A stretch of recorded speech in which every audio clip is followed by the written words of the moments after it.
smoke weed every day. What's the motherfucking deal? That's the first time I asked and just been in the doorway, so I had to do something childish with y'all, man. But what's the motherfucking deal? I want to shout out to the whole Kush. Sorry about the delay. You know, hey, we're going to bring you some good shit. It's worth the wait. I see we got Rigo, Dr. Rabbit came and went. Man Up in the mix. Heidi, what's the motherfucking deal? And joining me tonight, my special guest is Mr. Man Up. We're going to have a good conversation tonight. We're going to talk about some things, man. We're going to talk about, you know, being black in America. We're going to have a conversation. You know, your guys have heard my thoughts and heard me speak on things. And again, we'll have the Kush line open later on tonight. So if people want to call in and kind of express their thoughts and all that, we'll get into that. But like I said, you know, maybe from a different perspective, a different point of view, you'll be allowed that. But first, let me introduce the Kush. If you've never been to the Kush, the Kush is a 420 friendly conversation. So even if you don't participate in the smoke, you're more than welcome to participate in the conversation, because ultimately that's what it's all about. If you don't smoke, fix yourself a nice adult beverage. If you don't drink, you know, fix yourself a nice warm glass of milk, sit back, chill, jump in the chat, and speak your thoughts. You know what I mean? But just don't be a thought, you know. But it is what it is. You know what I'm saying? It is what it is, man. Like I say, I appreciate y'all for joining us this evening. Shout out to Man Up. I appreciate you for joining me this evening. How you doing this evening, Man Up? Man, I appreciate you for having me on. I'm straight. I'm straight.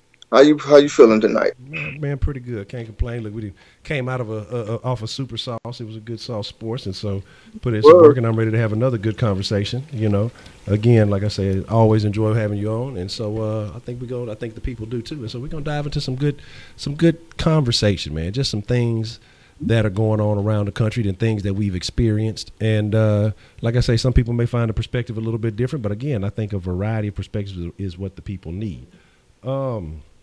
So is there anything in particular off top that you wanted to discuss before I kind of just get into a couple of things? Well, I want to go ahead and address again what you just said.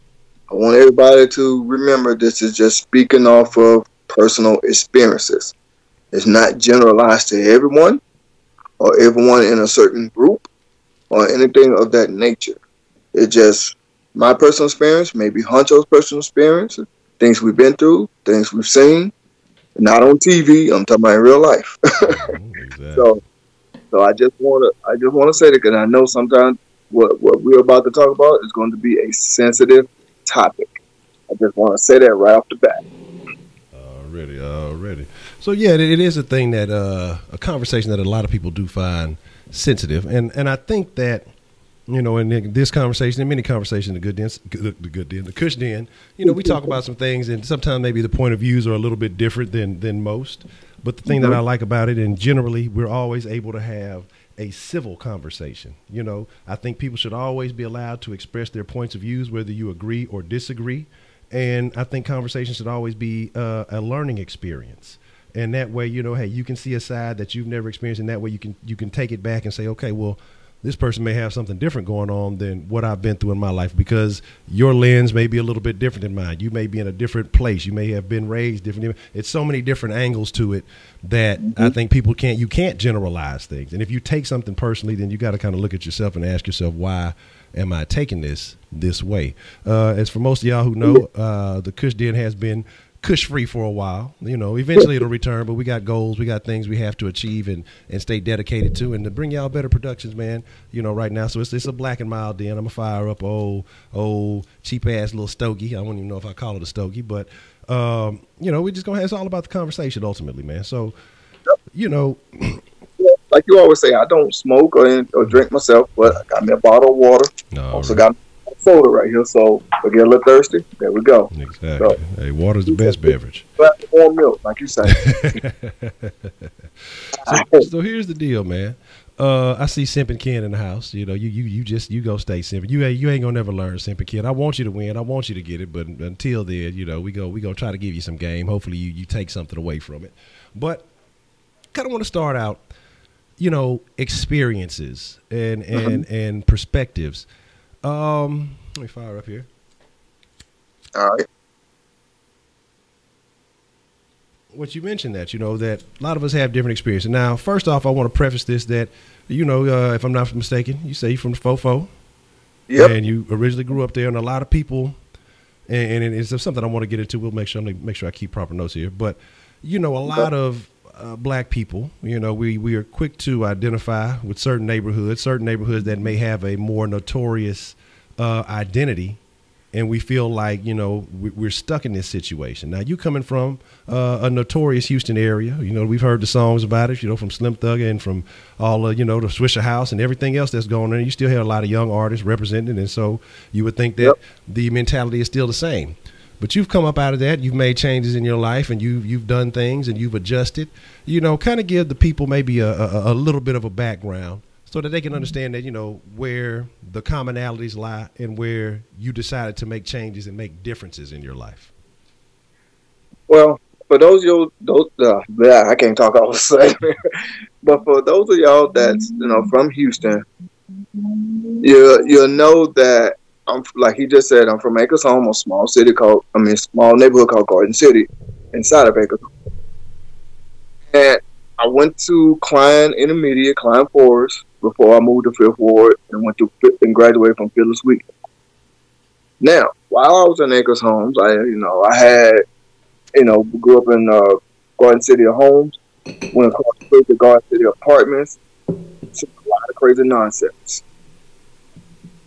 And yes, I kind of got caught up in all that good stuff, you know.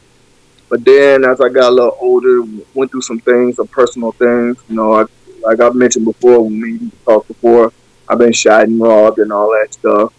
It kind of opened my eyes a little bit, and I started changing my life around. And when I started talking about my past experiences to people, I get a lot of negative feedback. The first thing is people like to say I'm lying. And I'm like, you can't say someone is not telling the truth or they're wrong when they're telling you their personal experiences, things that they have been through.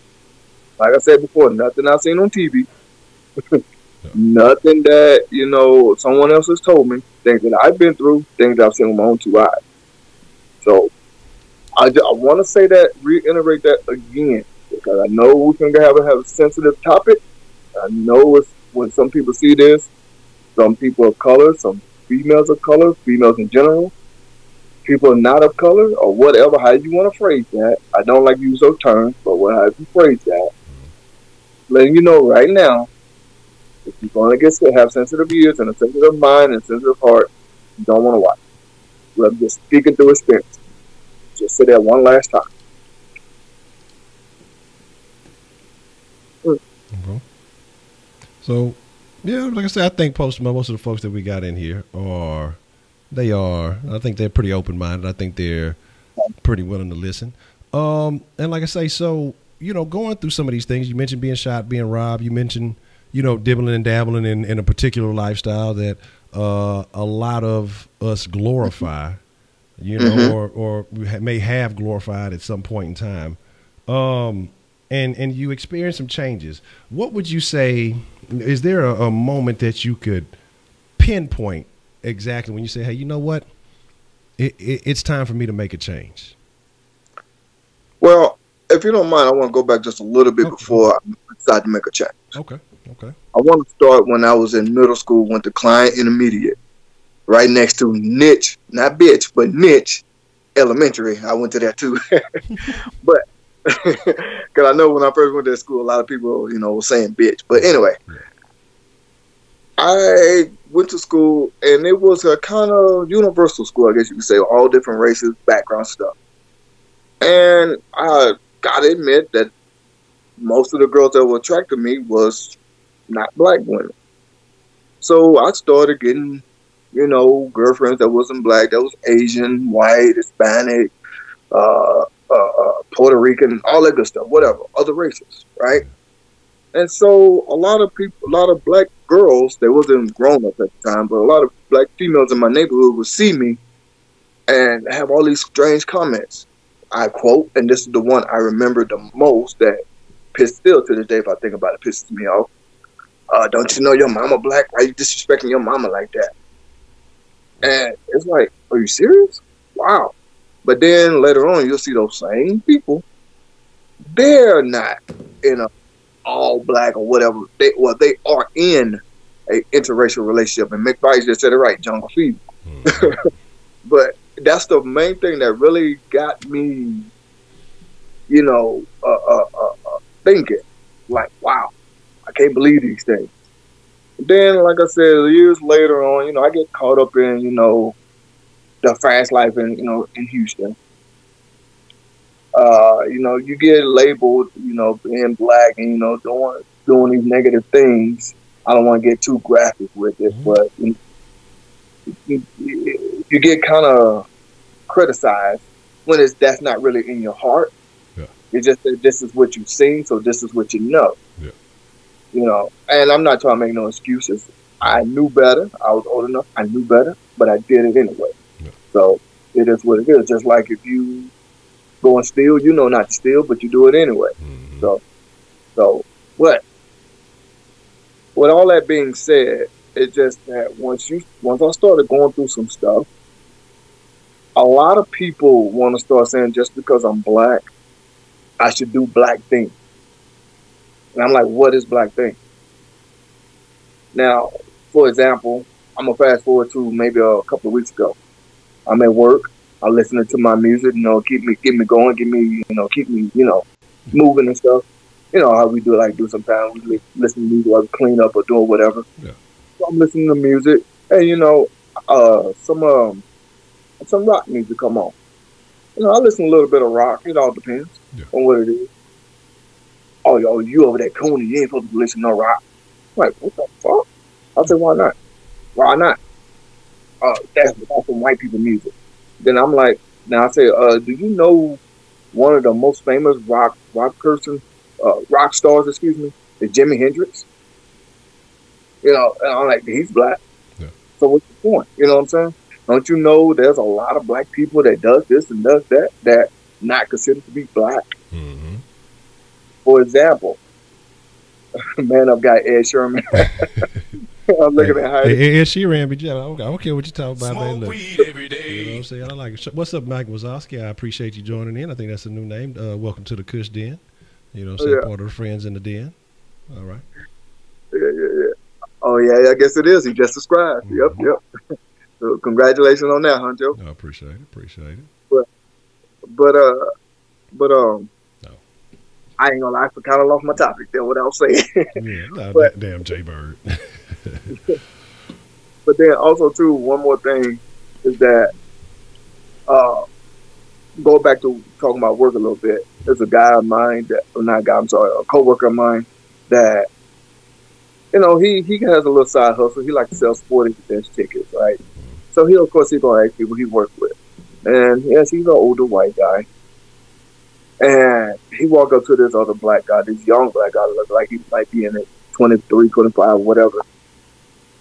Hey, do you want to buy some hockey tickets? His first response, ain't no black people in hockey. See, that mindset, and he don't know that's like a bunch of black people that play hockey. Mm-hmm. A bunch of black people. So it's like, people got this closed-minded. They thinking just because you're black, you're supposed to be listening to this gangster hip-hop rap. You're supposed to be sitting on 22s, tatted up with your pants sag and shit like that. No, man. Not every black person does that. I don't walk around talking about or that white person or that Mexican person. I said, no, that person over there with the long hair, blue eyes, standing by 5 feet, whatever. I say stuff like that. Because I don't see all of us. Hey, you got another subscriber. Keep it up there. Yeah. But I don't see all of us as, you know, all these different races and stuff. I mean, technically, yes, we are. But the way I see it is, we are human beings on this earth. Yeah. We all the same. I get along with you because of who you are, not because of your skin color. Yeah. And what kills me is this here, and I'm let you speak on a little bit, Honcho. I know I'm babbling, man, take your time, dude. Man, speak your piece, man. Like I say, do your thing. I'm learning here too. My favorite thing to do is shoot pool. I love pool. That's my favorite sport. My favorite of all. I go to the bar. Yeah, it's a bunch of bikers and, you know, people of non-color and all that stuff. And this one black guy walks in. He walks right up to me. I'm like, who the fuck is this? They're walking right up to me. He said, man, I just had to come shake your hand. I'm just glad to see another black person. I'm like, oh my God, really? Yeah. You come in here, you're supposed to come in here, shoot you some pool, have some fun, interact, whatever you're going to do, drink you some beers, whatever you're going to do, you know, hang out, whatever. Don't just be talking about, oh man, I got to hang out with this black person just because he's black. Yeah. I could be the one that go and stab you and shoot you, and these white people can save your life. Mm-hmm. Just because I'm black doesn't mean nothing. That's what, and that, like I said, that kills me. That just mind-boggling to me, because you just because our skin tone or skin color is about the same, or we labeled in the same group, people automatically assume that I'm supposed to be doing this and not that. If that makes sense to you, you know, I mean, that's not true. Well, so yeah, I definitely understand what you're talking about when you say that. And, you know, how you just mentioned that, especially being black and hanging with that same skin tone or whatever. It was funny because we were just talking about Dak Prescott at the end of the Saw Sports in the situation. People were unfamiliar with how he had got beat up in Panama City. And again, the people that beat him up, the people who were around were watching were white, but he was black. You know what I'm saying? And it would be other black people who were attacking him, you know, kicking him and stomping him and shit. So that's why I say, man, a lot of people will use that, oh, you know, we black and, you know, this, and this, and they'll use that as a way to get in, you know, maybe to kind of bypass that defense mechanism that you generally have when you dealing with people. They'll try to say, oh, you know, we brothers, we family, whatever it may be, to try to use it. Oh, you know, we black, we going through the same struggle. To try to use that to kind of, you know, smooth you over, and then shit end up fucking you over, really. And so, like I say, that's why I handle everybody accordingly. Now, I know you mentioned that you said you kind of identify people differently. My thing is, I call everybody straight up, just because, you know what I'm saying, it's just easy to be, you know what I'm saying, like, I don't mean it in a racial way. I say, oh, you know, the white dude or whatever. It's just easy to identify. I know a lot of people, you know, try to avoid, but if I want to get straight to the point, I say, yeah, you know, the black dude or, you know, the white dude, because it's just, I feel like people can relate to that easier. Like I say, I don't mean it because of, oh, he's white and I have a connotation that goes with white, or because, you know, he's black, or there's a connotation, or Mexican or whatever it is. Even though I do call all Hispanic descendants Mexican, they be getting on my ass about that. I'd had a Honduran get on my ass about that shit. But my thing is, so I'm working on it. I still got to decipher all the different Asian situations and the Hispanic. But like I said, I got love for everybody. It's not because of any particular. It's just it could be part of my ignorance to maybe those cultures or whatever it is. You know what I'm saying? I'm more familiar with Mexican. I'm gonna say Mexican or you know, Hispanic looking or whatever it is. But like I say, it's not to be a diss or not to be dismissive. It's again just maybe a sign of the knowledge that I lack of those cultures. But also, you know, another thing that you mentioned that I found funny and I can relate to is when you talked about how, you know, you was international pimping, you had, you know, the whites and the Hispanics and the Asians, you know, I see you. But my thing is, you know, it was a similar situation with me in high school. You know, because I dated, I probably maybe talked to a variety, because I was in the gifted and talented education. And so I was the only black kid in those classes. Now, I really ain't really fooled with too many folks in there. A lot of those kids, you know, were definitely come from wealthier backgrounds than I did, or whatever it was. And so it was just a lot of stuff that wasn't relatable. I did relate more to the Hispanics that were there. And like I say, they embraced me. I embraced them. That was just kind of what it was. My best friends primarily were Hispanic growing up. And so even till my, you know, best friend that passed away, he was a Hispanic. But he ain't speaking no damn Spanish. We used to get on his ass about that. But, you know, so that's just kind of what I gravitated towards because of the situation. You know, they say you're a product of your environment sometimes. But then, you know, outside of that, I lived in black neighborhoods, you know, especially when I first moved, because initially I stayed in Beaumont. Then I moved to the eastern side of Houston, a little bit outside of the city. And, you know, like I say, stay in a black neighborhood, but I didn't go to the same schools because the schools that they had did not have the gifted and talented education. So what they did was they shipped me off. The bus came and got me way on the other side of town to take me to school, you know. And so that was like one thing. Oh, why don't you go to the same school? You know, that kind of made me a bit of an outcast, you know. I wasn't necessarily embraced. The bot should be on. If y'all check it out, the bot should be on. You know, and so I kind of started seeing things a little bit differently then. But at the same time, as I got older, you know, I was like, well, damn, you know, I ain't really no black kids in my class. You know, it's black kids at the school. But I kind of started to feel like I was missing out on something. Or, you know, I'd play sports, you know, in junior high and stuff. And I had no classes with these dudes. But, you know, oh, you know, you this, you that, because of whatever. But at the same time, you know, I wasn't taking no. I felt black, but I'm any different. I remember a situation. The white dude tried to call me a black African, and the end as far as he got before he could finish the nigger. You know what I'm saying? Because like I said, I felt black and proud. That boy caught a whole 5 fingers to the face, but you know, that was a different situation. Like, so I didn't feel any different, but was treated slightly different because I was maybe getting a better education, or I was in a more accelerated class, or whatever it might have been. But getting into high school, primarily when I initially got into high school, I was dating a white chick. You know what I'm saying?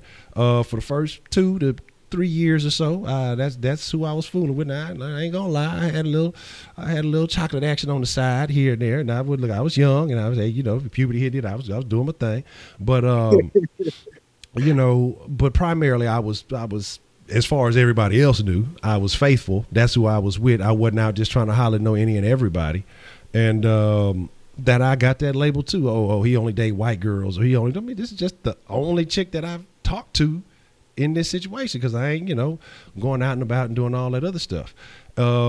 So, you know, and then once that ended, you know, it kind of almost became me with beef versus most of the black chicks. They felt a particular way about me, and then, you know, once I did get out that relationship, I felt a particular way about them for being ignorant, you know, to my situation, and so it was what it was.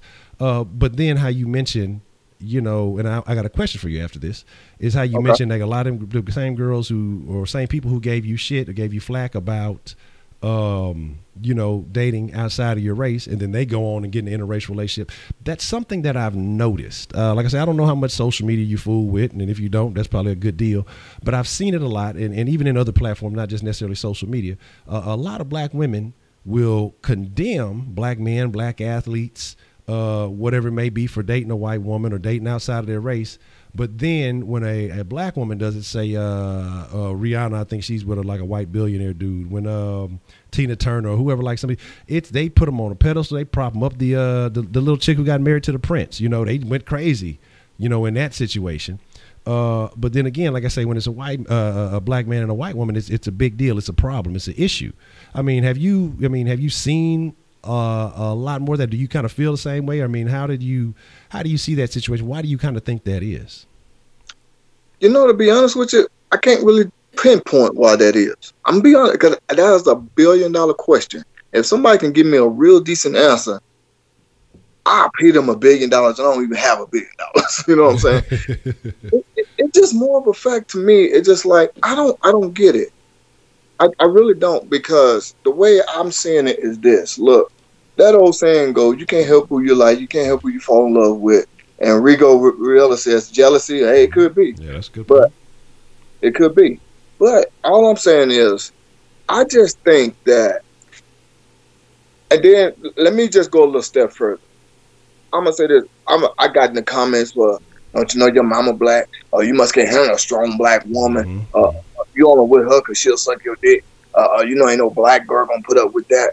I even got this one. How you going to disrespect black people doing Black History Month? I'm like, wait a minute. Damn. I was going to say, I'm familiar with all the others. That was the first one right there. I heard all the others, but that one right there, that's the first. Damn, you supposed to take off on Black History Month? Damn. I've heard it all. Trust me. Mm-hmm. And I was explaining this to my wife, because my wife is black. Yeah, she's black. But I've lost a lot of relationships because of that. I would get dirty looks if I go somewhere. People have their strange, fucked up comments, stuff like that. Girls then broke us up, stuff like that, because I'm with a non-black woman. But then it's kind of like that show. I don't know if you heard of it, because my wife was watching it one day. It's called Love in Paris, Finding Love in Paris, Dating in Paris, something like that. It is. Well, these black women, they from America, but they'll go over to Paris and try to, hook up with someone over there, try to see if they can find love. And it's like, wait a minute now. I'm not saying all black women do this, so I know it's not true. I know that's not the truth. But there are some that do that. But then they'll go and do it. And then when you ask them, hold on, you just got to do tripping on me. How you going to do it? You stay the fuck out of my business. I do what I want to do. Shit like that. Like, wait a minute now. Yeah. You just got to be clowning me. So how you do it? Tell me how much sense do that make? You know what I mean? Man, they say double standards are the worst standards, man. And it's a lot of that out there, man. And I think Rigo was kind of on point when he said something about jealousy, because it's something that I noticed a lot in the black community. Again, you know, we tend to put lighter or fairer skinned people, if that's the term to use, on a pedestal where you see light skinned blacks, you know, usually dark black. Oh man, you know, I ain't dating no dark black chick. And I think that a part of it, I think, is maybe how some women have been treated. Now, and I don't know if you maybe have, if this is a thing. Did you feel like you received a different response from darker skinned black women as compared to lighter skinned black women? Yes, yes, yes. Okay. And let me say it again. Yes. Question. I'm sorry. I'm reading the chat. It's a question for Man Up. Have you ever been racially discriminated before, and how did you handle it? You know what, man? Yes, I have. But I'm gonna go ahead and answer Honcho's question. Then I'm gonna answer your question. Yes, I have. And what I have noticed is that, like Tashina Arnold, Gina, or Martin, I've gone with a girl that's about that light skin, probably a shade dark or whatever. And they don't seem to be as confrontational. I don't know why that is, but then you get with a dark skinned woman like Serena Williams or something like. And my wife, she's about as dark as I am. They seem to be more confrontational. I don't understand why. Now I know that's not all of them, and I know that's not true. So I don't want nobody thinking I'm saying all when I'm not. But I'm just, like I said before, speaking through my experiences, and I have seen that before. I don't understand why that is. I wish I knew. And I grew up around a bunch of females, light skinned, because my sisters are light skinned.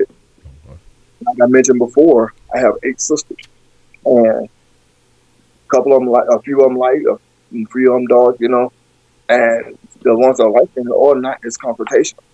You know, even my aunties and my female cousins and stuff like that, the same way. And I always wondered that too. Like, why is that? And then the ones that are dark, they seem to want to get offended when someone bring up the quote unquote diary of a mad black woman. And it's like, nobody's really saying that you're mad but you. Yeah. You know what I mean? Nobody's really saying you're mad but you. Only time that a lot of people might say something like that is something goes on. Like for example, if your man cheat on you, women like to smash your windows, lift up your car, get you fired from your job, stalk you a little bit, all that crap. And then that's when people come out and say that diary of a mad black woman. Yeah. You know, stuff like that. But you rarely see a light-skinned woman do that. And then, like I said, it's just questions I have, but you never really get an answer, because when you ask these questions, the first thing that people say, I don't know, you gotta ask her. Or that might be true, but I'm asking a woman because I'm talking about what some women do. Not all, but some women do. So of course I'm gonna ask a female. I can't ask another man because he's gonna look at me like I'm stupid. Just like you asking me right now. I'm like, I really can't give you a solid answer. I just go by what I've seen and what have happened to me. If that makes sense. Yeah. You know what I mean? So, but go back and answer Edmund's question, if you don't mind me here, Honcho. Yeah, go ahead. He said, have I been racially discriminated before, and how did I handle it? I'm going to give you a true story. Looking for a job, and it was on my birthday. I'll never forget this. I want to say I was like 23 years old, 24, something like that. Looking for a job. I had a blue Monster 626. So I pull up into this parking lot of this office building, you know, and I'm walking in, and just like everybody does, well, I don't say everybody, but a lot of people do, you know, you see the same kind of car that you got, you might park next to it. You know, I've done that before. We all have. Yeah. So I pulled into this Monster 626, but his was white. This one was white. So as I'm walking in, and this guy's walking out, I just said just like this, hey, how you doing? He just looked at me stupid. He don't say nothing. And I know he heard me because he gave me that funny look. So as we passing by each other, I hear him mumbling on his breath, look at that nigga getting out that ragged ass car. So I turned around and I walked up to him. He got like this here, like he thought I was finna hit him. Yeah. But I didn't. I saw him walking towards his car. It was the white one. And I just looked at him. I say, don't we have the same kind of car? Yeah. And I just started laughing and walked off. Yeah. You know, it's like, I'm the type I know it's not for every black person, but I'm the type. If you racially discriminate against me, I just feel like it must be something that I am doing that you don't like. I must be doing something good that you don't like. That I just don't. I don't understand it, but that's just how I feel. It's like, because I don't know you from Adam and Eve. I don't know you from a hole in the wall. I don't know you from some dog shit in the grass. I don't know who you are, and you don't know me. So why would you discriminate against me? Yeah. You see what I'm saying? So that's the reason. That's that. I don't know. I just come up and say, look, if you got so, I prefer you to come out to me and tell me how you feel, because that way I can avoid you. We can avoid each other. Exactly. So I don't want you to be. I don't want you to hide it. No, I want you to say, I don't like you because you're black. I said, okay, cool. Well, be yourself, man. Yeah. Yeah. And then if I'm saying his name right, Rigo. Yeah. Or however you say that. Yeah. Igor. No, we fuck with him. Call him Igor. Yeah. He said, yo, man, what you think about feminists? I think it's stupid. Yeah. I'm just going to put it short and sweet. I think it's stupid. Okay. So, yeah, definitely. That's definitely a topic I plan on getting into sometime this week. I let that kind of catch up. That's an awful name. But the thing is, and I kind of agree with you on the racial discrimination, man. I'm sorry. Like my thing has, like I say, if I have been, and there have probably been little small situations, and then there have, and then in the end they end up kind of more so playing out in my favor. But as far as, like I say, other than really having to put when I was, like I say, junior, having to put the hands on the guy who felt like, and the reason why he was mad, why he called me black, or was trying to call me black African nigga, is because either we were playing football or something, and I ended up tackling his ass or whatever it was, and he got mad because he thought he was getting with everybody else and making them look every kind of way, but I wasn't having it, and so he got mad because I put him on his ass, and after, like I say, but after that situation. Anytime he saw me, he was, hey, how's it going? And hey, that whole attitude changed. But again, my type of personality is like, man, words remain words. Now, if you want to get physical, you start threatening me, then we're going to have an issue, man. What's up, Paris? What's the motherfucking deal, Scrooston? I ain't seen you in a minute. Hope all is well. Hope the family is doing good, man. You know what I'm saying? But like I say, words are words to me, man. And so, again, you can talk all that shit.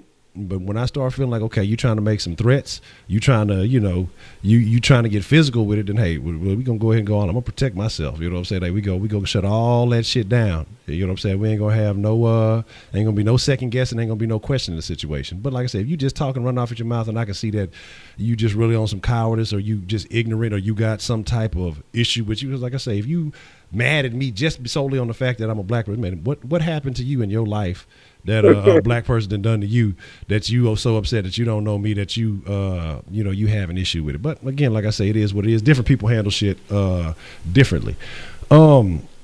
But now it was a very interesting question about feminism that was brought up, and the thing about that is it's funny. Because again, I see a lot of this. The black feminism has rose up and started to really rear its head, and they start blaming black men for the problems that they're facing. And I'm looking at it like, well, what situation or how so does the black man benefit more than a black woman? We had talked about, I think a while back, when you talked about the chick who had multiple kids and had the cheap rent, and then still wasn't, still couldn't keep that going. You don't see dudes getting that type of leverage. You don't get that type of. I don't see no black man getting no situation having kids, even if he is a single father. Getting welfare benefits, getting all these other benefits that go with that. That's primarily a female thing, not just black women. I'm not trying to make it seem like it's only black women. It's women of all races that benefit from that.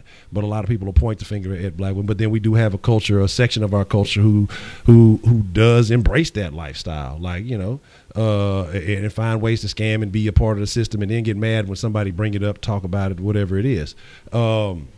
But my deal is, it's stupid, the black feminism thing, because, again, we have no leverage. There's no real leverage over anyone else in that situation. But somehow, some way you try to find and say, oh, y'all supposed to do this, supposed to. We were in the same boat as you. If you want to take it back to slavery, it was what it was. We were in the same boat you were in. You know what I'm saying? You want to take it back to civil rights. If you really want to get real about it, civil rights was a black community issue, then the women start seeing women's rights. Well, well, fuck these niggas. We finna go over here and get some of our own shit going. So it was more so, in my opinion, the black woman that in mass deviated from the civil rights movement, went to the women's liberation movement, and that's what caused some issues and some tension. And then once they saw that women's lib wasn't really for them, once they kind of got what they needed out of you to get where they was going, they still treated you the same way. And shit, and then they got mad. Well, y'all wasn't supporting our other, but you abandoned the situation, and so now you mad about that or whatever it was. That doesn't make any sense. But again, it's kind of another topic, but just kind of want to touch on that because I saw, the feminism question, so I kind of wanted to put my little spin on that. So you personally, like I say, so you still, I know you say you have a black wife now.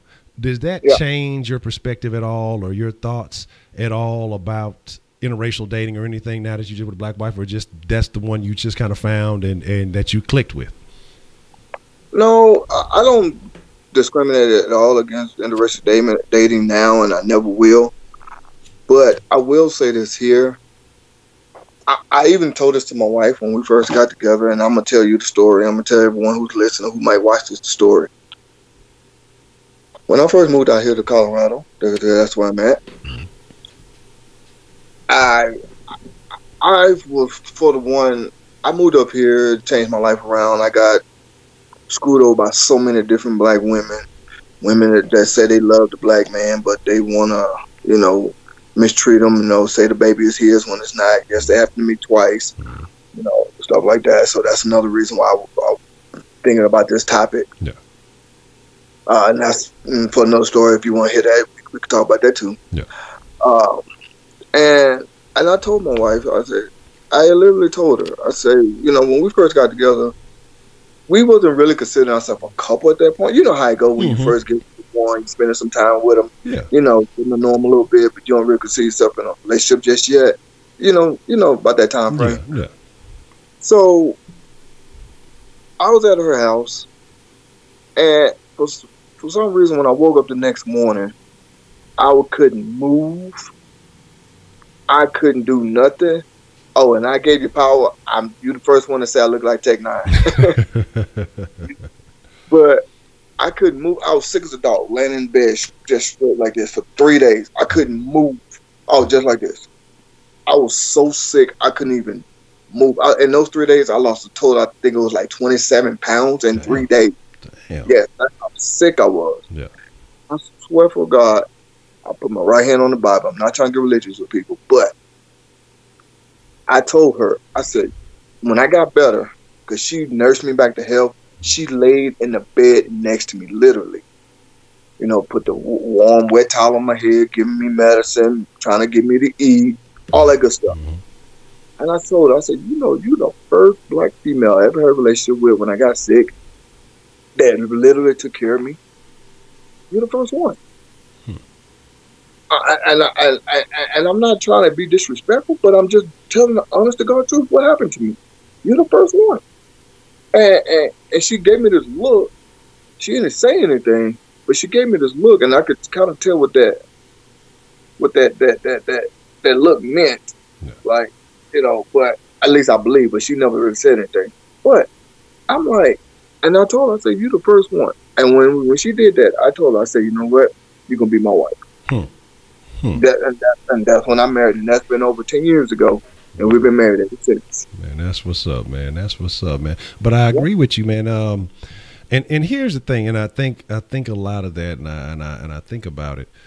And I was kind of thinking back to how we were talking about why is it that the darker skinned women feel maybe more angry. And I'm just being honest, again, we were talking about how for some reason as a culture, we do favor the lighter skin, and they kind of get the privileges. Most dudes, I want me a yellow bone, and I want a yellow bone and a Promco telephone, from back in the day. But and people start buying into that mentality, but that goes way back to, again, to slavery and how that mentality carried over. But again, like I said, you have to separate yourself from that mentality as an individual. Me personally, my preference is darker skinned women. And that's not to say, anything about anybody. I did have my phase. I talked about it when I was in the pro-black phase, how I used to look down on, even though I had previously dated interracially, I looked down on that. I had to kind of recoup my thinking on that. Hey, people deserve to be happy with whoever they want. I used to kind of look at the athlete situation and just kind of wonder why, why do that? But you kind of got to look at that situation, especially if you're coming up in college and you're being successful.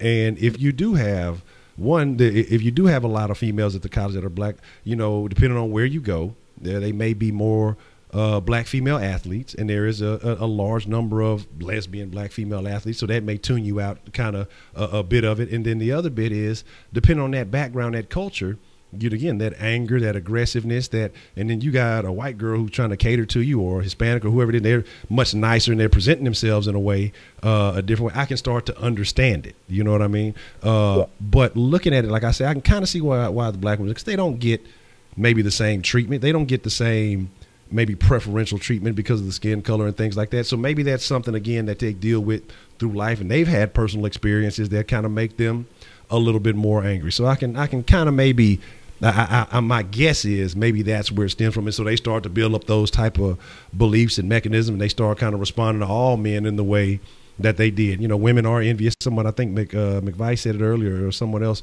had said, women hate women, and they do. And so when they see that, okay, well, she black like me, but she light skinned, and all the dudes are maybe fawning over her. They could be the same body type, almost the same appearance, just because maybe the skin tone is the only difference, and the light skinned chick may get more preference. I can see where envy may set in. Women are more emotional creatures, and it can affect their mind state in a permanent way. And so I definitely get that. I've dated lighter skinned chicks. I've dated chicks who thought they was light skinned. They was just a little caramel. They swore up and down they was high yellows, but whatever, yeah, that happened to be too. Girl, shut your ass. But they would talk about how other women, other black chicks who were darker than them would treat them like shit, would kind of ostracize them, would kind of, push them to the side or bully them or whatever it may be. So again, like I say, I think that there's this a mentality that permeates that, and maybe darker skinned people overall. Like I say, me personally, I don't know if I'm pretty sure it happens, but maybe I never observed it. I know when I was younger, like I say, my mom, she was married twice. So my sister, again, her dad looked like fucking Smokey Robinson. You know what I'm saying? But lighter. And so, she came out real light skinned. My mom's kind of a lighter brown shade. So, my sister kind of took after that more high yellow light skin. My dad, he's a darker guy. And so I took after I look more like him by far. And so I remember being young, I want to be light skinned and all this other stuff. I probably would have darker people in my family on my mom's side. We all black as hell on my daddy's side. So we was all cool with that. But and I could see where that kind of came from. But then as I, started to get older, I started seeing, all the little lighter skins, they like the dark skin. Well, shit, I ain't changing for shit. I'm cool with that, shit, all the yellows and everything else. They like the old dark skin. Light skinned niggas is out, they losing. Goddamn, them old, looking like, damn, what's his name? I can't even think of old buddy name from the damn, what's the Wesley Snipes movie? Fuck it, we tell him sit his $5 ass down before we make change. But old buddy looking like him, yeah. Well, they didn't play it out and all that, But you're looking like Drake or whatever it may be. But my thing is, and I started to learn how to embrace it. But then not only embrace it because I'm a black man, but just being a man in general. What you stand for, your character, your beliefs. Those things are the things that make you ultimately.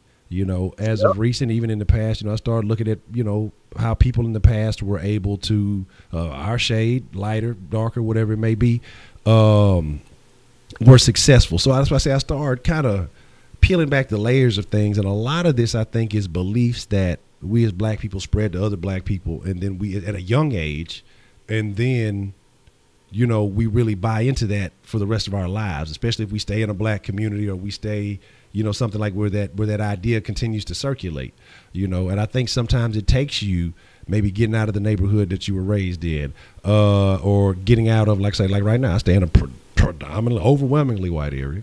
And I know I get looks and things, but like I say, ain't nobody ever told me shit. Ain't nobody ever said shit to me. And, because, I got some tattoos, the dreads and things like that. It ain't too many, I don't think I've seen too many other people who look like me, just, frequenting this area. And so I know that I stand out. But again, ain't nobody ever said shit to me. Ain't nobody gave me a hard time. People have always been more than polite. Or, you know, I speak when I walk past people, hey, how you doing? You know, hey, how's it going? They speak back. I've never had anybody really try to stun or act funny, you know.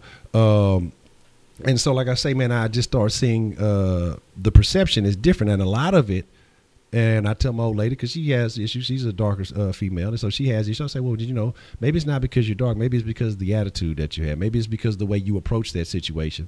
And she'll go back and think about it. She's like, yeah, you know, because when I was like that before I met you, I was a lot more angry or upset about this or upset about that. So I say, you know, you have to look at how you encounter or how you approach a situation. You have to look at what energy you bring to the situation, as opposed to the response that you get. And a lot of people don't look at that. A lot of people don't think about that. Now, you made a comment a little bit earlier, and I kind of want to ask you about. You said that you kind of didn't want to get into too much religion. We're not going to dive deep into it, but if you don't mind, what is your belief as far as it comes to religion or God, or if that's an offhand subject that you don't want to touch, you know, you can let me know and we can move on to something else. But just curious about, you know, what are your personal beliefs? Well, I am a little bit religious because when I was a kid, I grew up in the church every single day. I went to church. If the day ended at Y, I had to go to church. After school, I was in church, no matter what. And so I do believe in God, and I do believe in, you know, few things. Like I said, I don't want to, you know, get into it because a lot of people be like, oh, he religion, they like to shy away from him. But I do believe in these things. Yes, I did do some negative things in my life that's kind of the polar opposite. But I do believe in them because things that I have experienced, you know, for example, my mom used to always tell me, you say you got friends, but watch these friends do you wrong. They might do something like this and this and this and this. And you will hear your preacher say the same thing, but then it'll end up happening to you. So you get these thoughts in your head, like, wait a minute, this stuff must be true. You know, these people must know what they're talking about because it has happened. You know, things like that. And so, and then, like I said, the reason why I'm not so religious is because when I was a kid, it was forced upon me. You know, just like when you were a kid, you might be forced to eat your broccoli. Yeah. And now that you're grown, you're saying, you ain't touching that shit if you don't want to. You know what I'm saying? Yeah. You ain't eating it. You ain't got a pack of broccoli in your house if you don't want to. You know what I'm saying? Yeah. So that's what I'm saying, stuff like that. You know, when something is forced upon you, you kind of shy away from it. But then you kind of remember it that, you know, however it affected you. You know, it might be good for you, it might be bad for you, whatever. But you kind of remember it a little bit. And that's kind of how I am. So, yes, I do believe in God. I don't go around preaching to everybody, telling you got to do this, got to do that. No, I do not. But and if someone wants to talk to me about it, I tell them what I think, what I believe. You know, just like I said, with my personal experiences, and then go from there. You know, things like that. But no, that's not a topic that I'm shy to talk about. It's just that I don't talk about it as much because I'm not as religious as a lot of people. And a lot of people don't like to talk with it. So it is what it is. Okay. Interesting. Sorry. Now, you had brought up before when you was talking, saying how you kind of stand out, you know, with dreads and tattoos and stuff like that, and you in a mostly white area. I am too myself. I don't have dreads, of course, as you can see. Yeah, man, you can grow you some, man. You can get you some. That's gonna take me some years.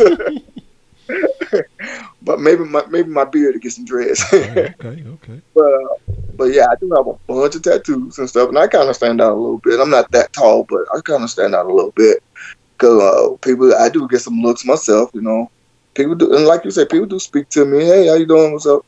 I mean, I don't really hang out with everybody in the neighborhood. I don't really go to nobody's houses or nothing like that. Just say, hey, what's up? How you doing? You know, and somebody want to say Merry Christmas, Happy New Year's, whatever. I just say it back, hey, you know, Merry Christmas to you. You know, something like that. You know, I stay in the state to myself. And a lot of that comes from my past history as well, too. So-called friends, you know, like I told you before, set me up, things like that. My mom really told me, technically on this earth, you really don't have any friends. Smoke you know, I found out the hard way that she was right, you know. You should I have mean, you Man got to Up know on a who's your weekly friend, who's not, basis so like you just can't Wink really say Wednesday. It's this a person good is your show friend, things like always. that. But anyway, excuse me, sorry. But I've learned those lessons, and that's what kind of makes me who I am today. And it's kind of like what I was telling my wife. Things that I've been through makes me who I am and makes me have these beliefs that I have about any and everything. You know what I'm saying? It ain't just about women. It ain't just about illegal activity or nothing like that. It's about any and everything. Things that you have been through.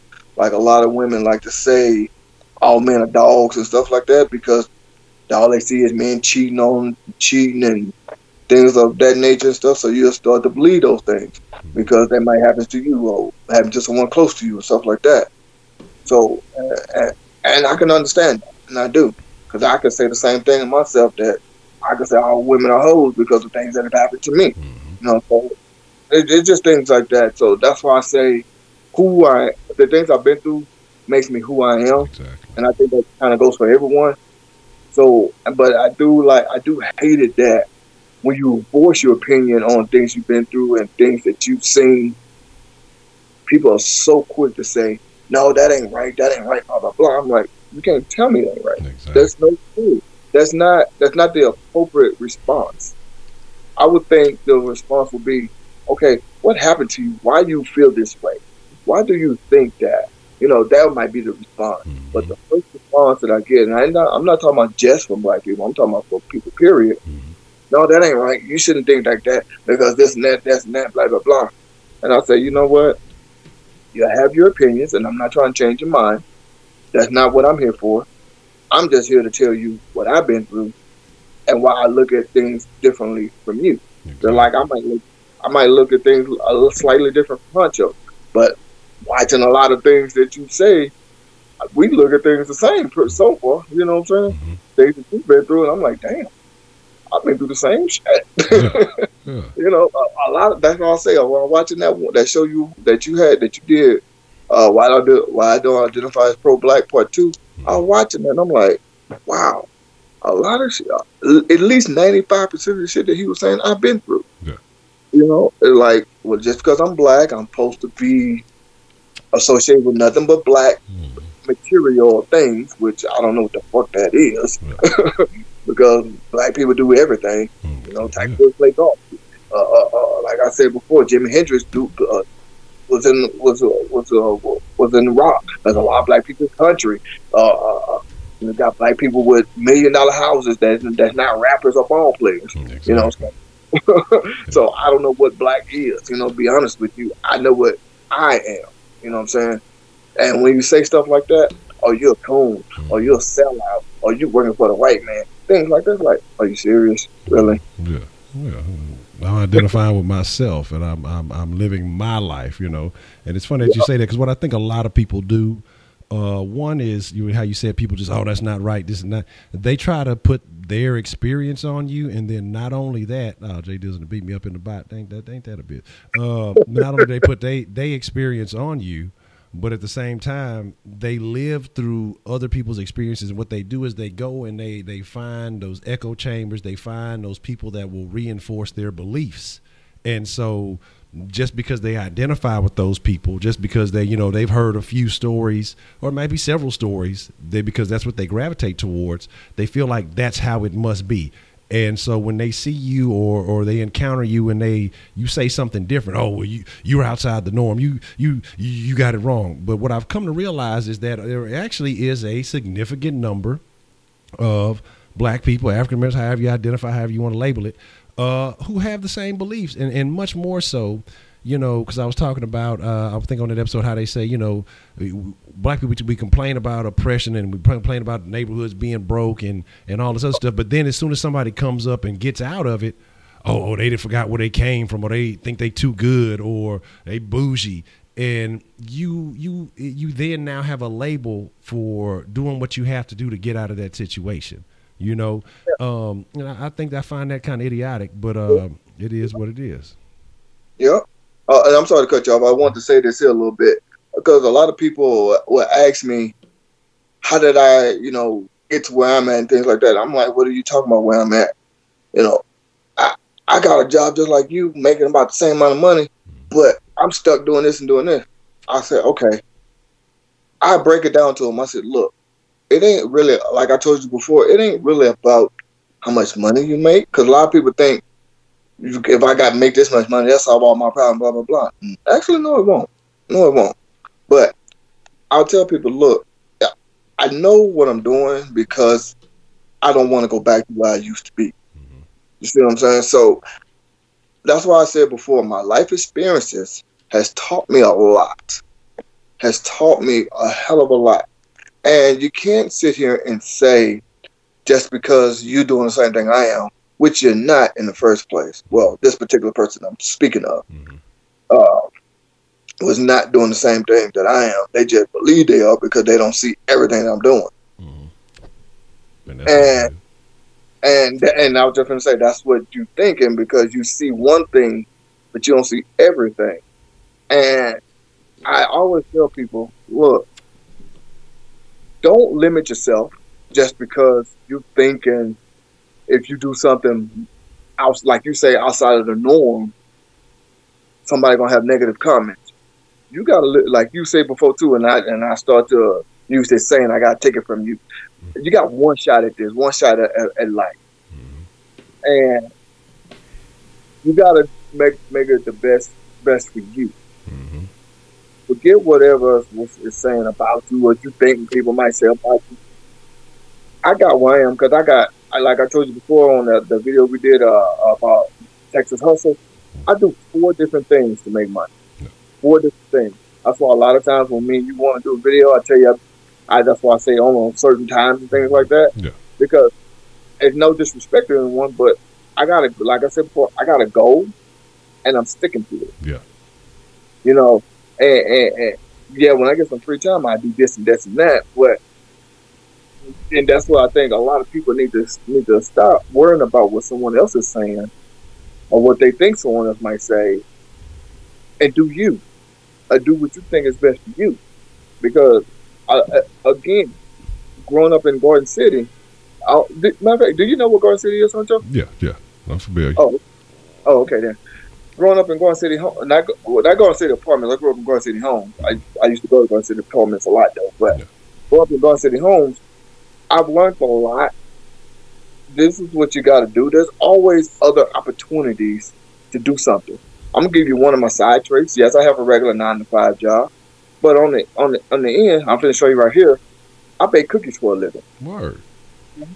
And yeah, me selling cookies, it's got me to where I'm at. I mean, yeah, like I said, I do 2 other things. Like I have a regular 9-to-5. I sell my cookies, and then also too, I do other things as well too. And then, like I said before, when my family and so-called friends want to say, hey, let me borrow some money. For what? Yeah. You know what I'm saying? If I could do it, you could do it. We was all put in the same situation. You could do it. I'm not the type for you to think that I'm put to just because we family or just because we black or just because we from the same area, went to the same school, whatever. No. I'm not the type that's going to be like, oh yeah, let me hook you up, let me put you down. No, I'm going to say, look, if I can do it, you could do it. We all put on this earth. We all mentally are sound mind. We all our limbs work and all that. You could do it too. And shit, you see people who do have physical limitations. I've seen people with some types of mental limitations, and they still find ways to strive to succeed. Now I got an important question, man. How do I get my hands on some of them Man Up cookies, man? I got to place order. Look, I can wait them if you can ship it through the mail, UPS. Hey, like, let me know what I got to do, man. Look, we can wait till after the stream or whatever it got to be. Look, I need a sample. So I'll shoot you. Let me know the price. Look, hey, if I got to PayPal you or whatever we got to make shake, man. Look, you hit me to it. I'm gonna check them out, man. I'm all about, like I say, I'm all about supporting quality, man. And so, because we talk about that, buy black. You got to only support black and only. I say, man, look, I will if it's quality. If I see somebody, but it's anybody. If I see somebody doing something positive, I support entrepreneurship, man. If you out there doing something different, you out there on the ground, like what you're saying right there, that's something you don't hear very often. Doing something outside the box that's something I have to respect and appreciate. And when I see something like that, hey, let me know how I can support you with that. Let me know, hey, I like what you're about, and let me support your business. That's the kind of level I'm on. If you about promoting a bunch of BS and negativity, and then you got to support me, no, the fuck I don't, man. Because I talked about the situation with the app I had built a while back, and kind of what was going on with that. Again, all that buy black flew out the window. I don't know. But the people who supported that was primarily white and Hispanic. You know what I mean? And so, and that's when I kind of started, that's part of what kind of started changing my mentality. Now there's another business that kind of took that over and is doing that. And them same people who were hesitant to use my app and do that thing, they posting on Facebook about it and they came through it today. I did the same thing, man, but you wasn't rocking with me. And like I say, I just had to deal with some mental and some legal situations that took place in that time. And, and so I wasn't able to maintain that type of situation. But again, I just find that super funny. Again, when, somebody does something different, they're hesitant. But if I'd have dropped a rap album, you know what I'm saying? If I'd have been selling some $100,000 jeans, just so they could stunt, people would be all over that shit. You know what I'm saying? And that's the kind of thing that kills me. That's the type of thing that bothers me. You know what I'm saying? And so that's why I kind of rescinded from that mind state, and I really had to kind of reevaluate things and look with a more open mind and say, hey, you know what? All these people say, all white folks, this, all white folks. Man, these people supported my cause. They knew who I was. They knew who owned the business. They knew what was going on. And these from the same area where people was talking about everybody. And I got so much love and support from these quote unquote racists. Maybe they treat you like that because of your character. You know what I'm saying? And that's what I started to realize. Maybe it's the way you carry yourself. When I come to people, I speak to them. Hey, thank you. You do it in a certain manner. And, all these type of things, I think they add up into something, and most people disregard that. Having personal skills, having people skills is a very important thing, which a lot of people just kind of discredit. They throw to the wayside, and instead they replace that with expectations. And when it happens, what's up, Broderick, man? What's the deal? I'm still trying to get a hold of some Broderick ribs too, man. So look, y'all let me know. So like I say, man, look, people are rocking, I support, man. Like I say, you just let me know where I got to go to make that happen. But my deal is man, like that's just how I feel, and I think if more people embrace that mind state, I think things would change rapidly. If more people decide to be creative, things would change rapidly. You know what I'm saying? Oh yeah, about the huh? On a diet? Man, I'm supposed to be, but look, my old lady didn't look. She did go and got a little lazy. Ain't wanna look. We had a good little thing going on, so we kind of slipped up the last. Today, we wasn't on point, So I look. Every now and then I violate. So since we having a bad day, I'm gonna go all the way bad. I probably end up eating something bad after the stream, but it is what it is. But I am trying to change to healthier eating habits. You know what I'm saying? So my deal is just that. You say you think we need to separate most people. I mean, but the thing is, and that's something that I don't know if I mentioned in the video, but it's something I know I talked to my old lady about too. Because man, we talk about wanting to build and do nice things, and like I say, not to be racial about it, but to have something where I think black people can feel comfortable in a nice environment. You know what I'm saying? I don't think we get a lot of it, because what happens when you do something black and you create something nice, you have those people, it's a black thing going on. So you have characters who kind of come in and ruin that. And you can't have anything nice. And that's why I talk about, I don't know. I mean, because, it may start off all right, but then it's going to get infiltrated and it'll turn into something else. So, I mean, really, we just got to look at ourselves and just look at the type of character of people that we want to be in. You know what I'm saying? And so I think that's the more primary view to have, as opposed to basing it solely off race, but I think it's good to see, because so many people are infected with this mindset. All black people this, we all this, because as a whole, the community tries to make us think this way. We kind of categorize ourselves more so than anybody else. My experience as a black man is not your experience as a black man. We all have a different story. Like, black is not this label that means all these negative things. That it is funny, because like I say, being black, a lot of us, we apply the negative to ourselves, and then we start acting like that, and then that's when shit happens, because you believe in that character, you start believing these things, and what you think inside your head, you know what I'm saying, you bring to the forefront in life. And And that's what you're gonna get back. And so, yeah, you'll be right because you acted like that. You're bringing that shit into existence. So, you know. I'm sorry to cut y'all, but I want to say this, but I forgot. It's kind of like this one saying that my mom told me. Excuse me, not my mom. My grandma told me one day. It's kind of like those that live in the projects and complain that there's trash outside on the ground. Then when it gets cleaned up, they're the ones that's dumping their trash outside on the ground and complain, I don't want to leave it. Look at all this trash. It's just dirty. But you're the one that's doing it. Yeah. So how can you complain when you're the one that's doing it? And it's like, for some reason, in their mind, they don't see that they're doing it, don't care they're doing whatever. I don't know. But it's like, how can you complain about something when you're really the cause of it? Yeah. If you don't like something, you should change it. Or stop doing it, or do more, or whatever the case may be. But you are the cause. And Kenneth Cohen say black people are so hypocritical at times. I gotta kind of agree with that sometimes. I gotta kind of agree a little bit. I'm not saying everyone, but I gotta kind of agree because, like I said before, past experiences, like I kind of said about me dating outside my race, and then you see those same ones that talk shit about me dating outside their race. I'm like, that's very hypocritical right there. But and that's what I kind of say. And then you kind of touch on a little subject that there about not being racist, but a lot of black people don't like to support other black people. And which is funny is because earlier today I was watching the story of B.B. King, and he was saying how he, for 20 years he was singing the blues, and he was barely making it. He could barely sometimes afford to pay his band and stuff like that. Then when he finally ventured outside of performing only for black, that's when he saw success.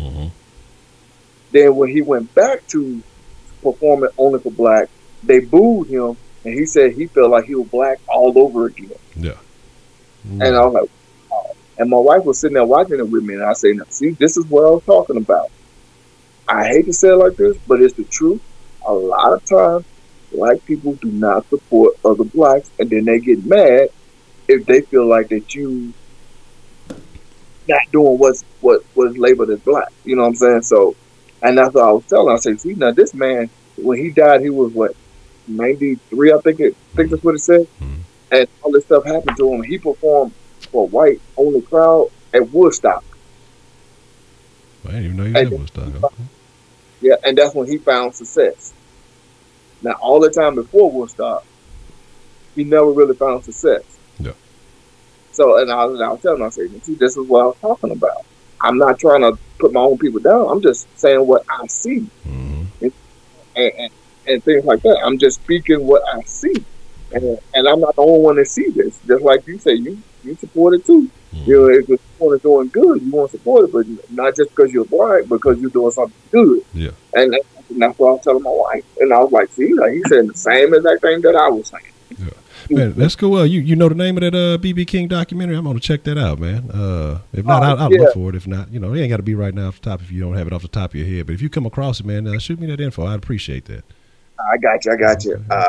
I'm thinking about it. I can't think of the name of it right now. God, okay, it's all good. Man, Broderick mentioned something too that I wanted to talk about. How you were talking about within the project, people dumping trash and doing all that, and then you have the anger about gentrification.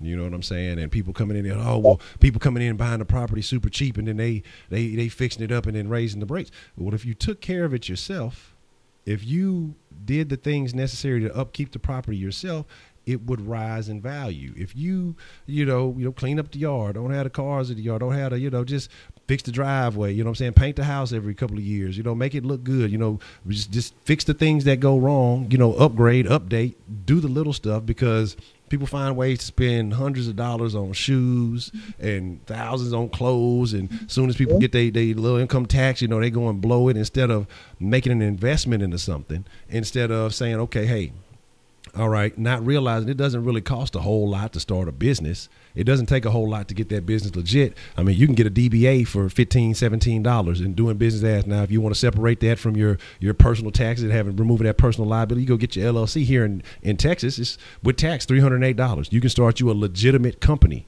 You know what I'm saying? Yep. And for $308, and then you separated your personal assets from your business assets, so you ain't got to worry about getting sued if something happens and all that. But the same price you spending on some shoes to try to stunt around the hood that most likely you gonna fuck around and get robbed for, or somebody gonna steal from you or break into your car to take if you leave them in there, say you go do anything. You could be starting something legitimate. But yet it's always the situation, oh, well, it's because of this that we can't do this, because of that. Man, get legit. And a lot of times if you feel like it's because of racial issues, you can start a business where nobody will ever see your face. You can start a business where nobody will ever know you was, because I was doing my eBay thing for a little while, and, we can sit here and talk about a lot of people, oh, Trump supported, they're racist and this and this. I don't know if it's all right, but I know I sold a whole bunch of Trump pillows.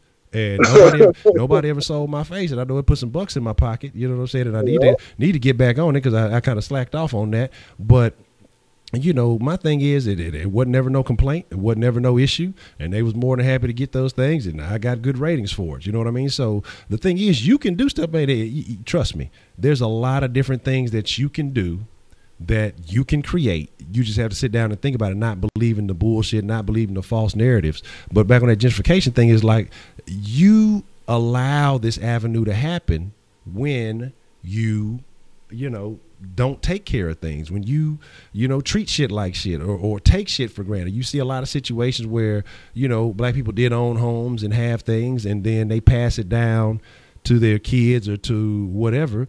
And then they, okay, well, I got me a house. They never learn how to take care of it. They never learn how to manage the upkeep. And then, well, fuck it, I don't want to deal with it. They end up selling it for cheap because they just want the money. You know what I mean? And then somebody takes it and turns it into something. And then next, well, that used to be my house, and that used to be my neighborhood, and this, and that ain't done this, and the third to it. Well, if you'd have made the proper investment, guess what? As the rest of that neighborhood was improving, when the people did start, guess what's going to happen with your property? Guess what's going to happen with your stuff? It's going to improve right along with it, because now you've become, make Flavor Town great again, but now you've improved, your situation. You know what I'm saying? You invested your stock. You know what I mean?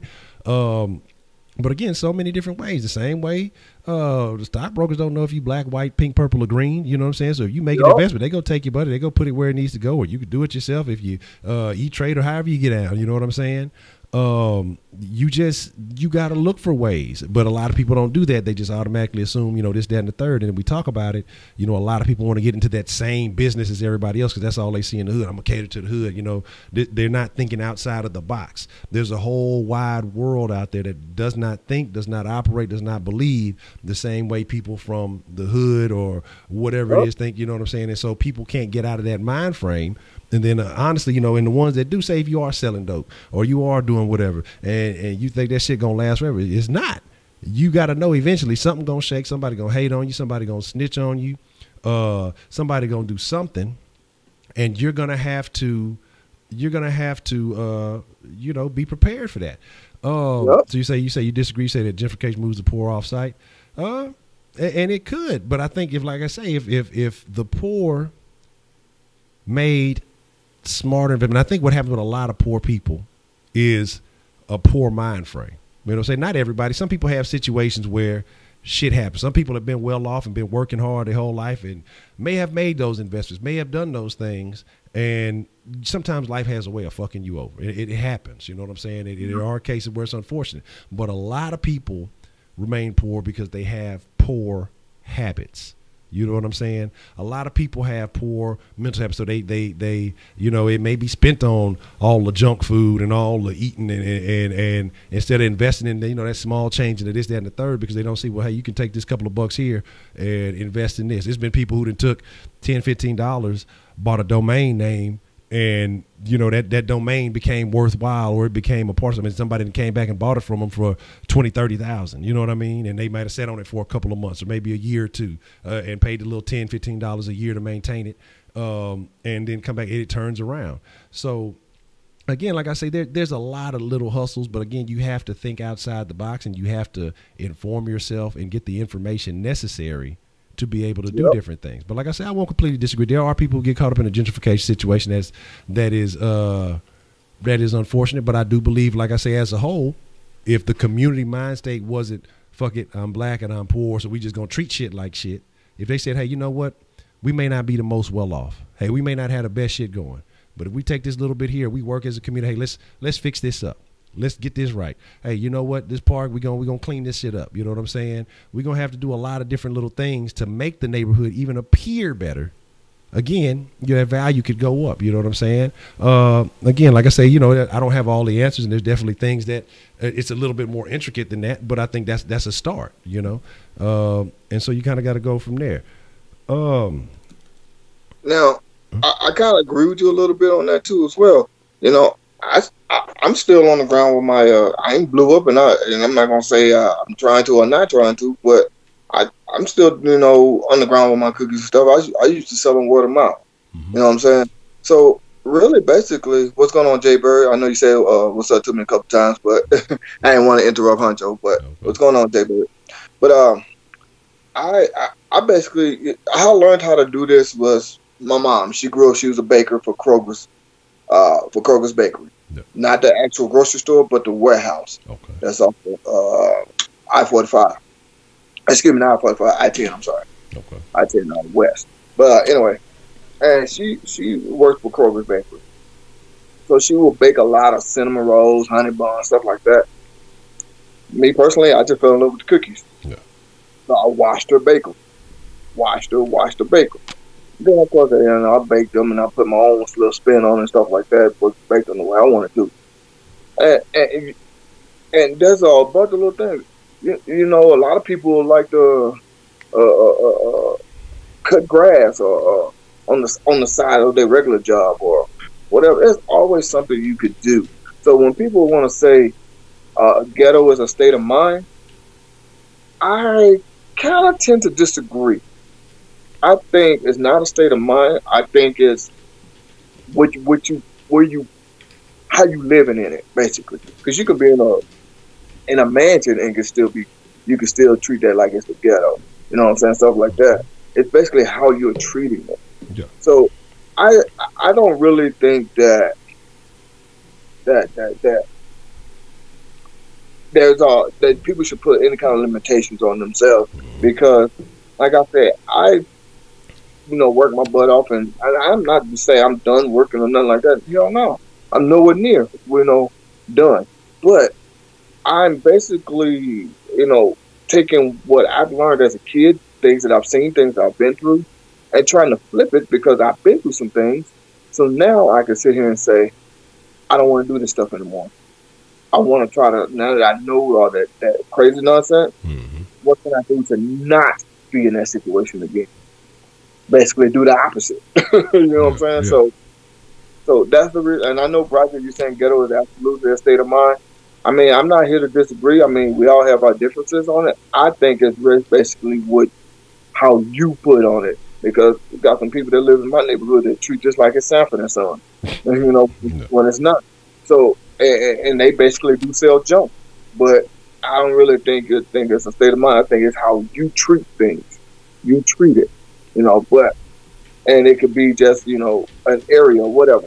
But I'm just basically saying, we as people on this earth, not just black people, everybody, needs to stop limiting yourself to, oh, the white man is holding me down. No, you basically holding yourself down. Because Edman asked a question earlier, what was something about what's the difference between black Americans and black from Africa or something like that. And that's basically it. Black Americans like to think that other people are holding them down when they're not. You holding yourself down, and this is just my personal opinion. And blacks from Africa, they come here and they see an opportunity, they run with it. Exactly. And then they might see an extra and an extra and an extra opportunity and run with that as well too. So that's just my personal opinion. Honcho, what you think about that? Man, I absolutely agree, man. Because like I say, you take those, how we were kind of talking about how you mentioned the guy, the first thing he did was come in and locate you because you were the black guy in the pool hall. I think that, there's some things, and I see where you say that black Africans don't fuck with us, and I don't blame it. And I agree that, because they see the flaws in the behavior and they see the characteristics that are negative, and they're not going to even put themselves in that kind of situation because they know what real lack, a lot of them know what real lack is, even though a lot of them do have money too. So, a lot of people just think black Africans are poor. They're not. They have a hustler's mentality also.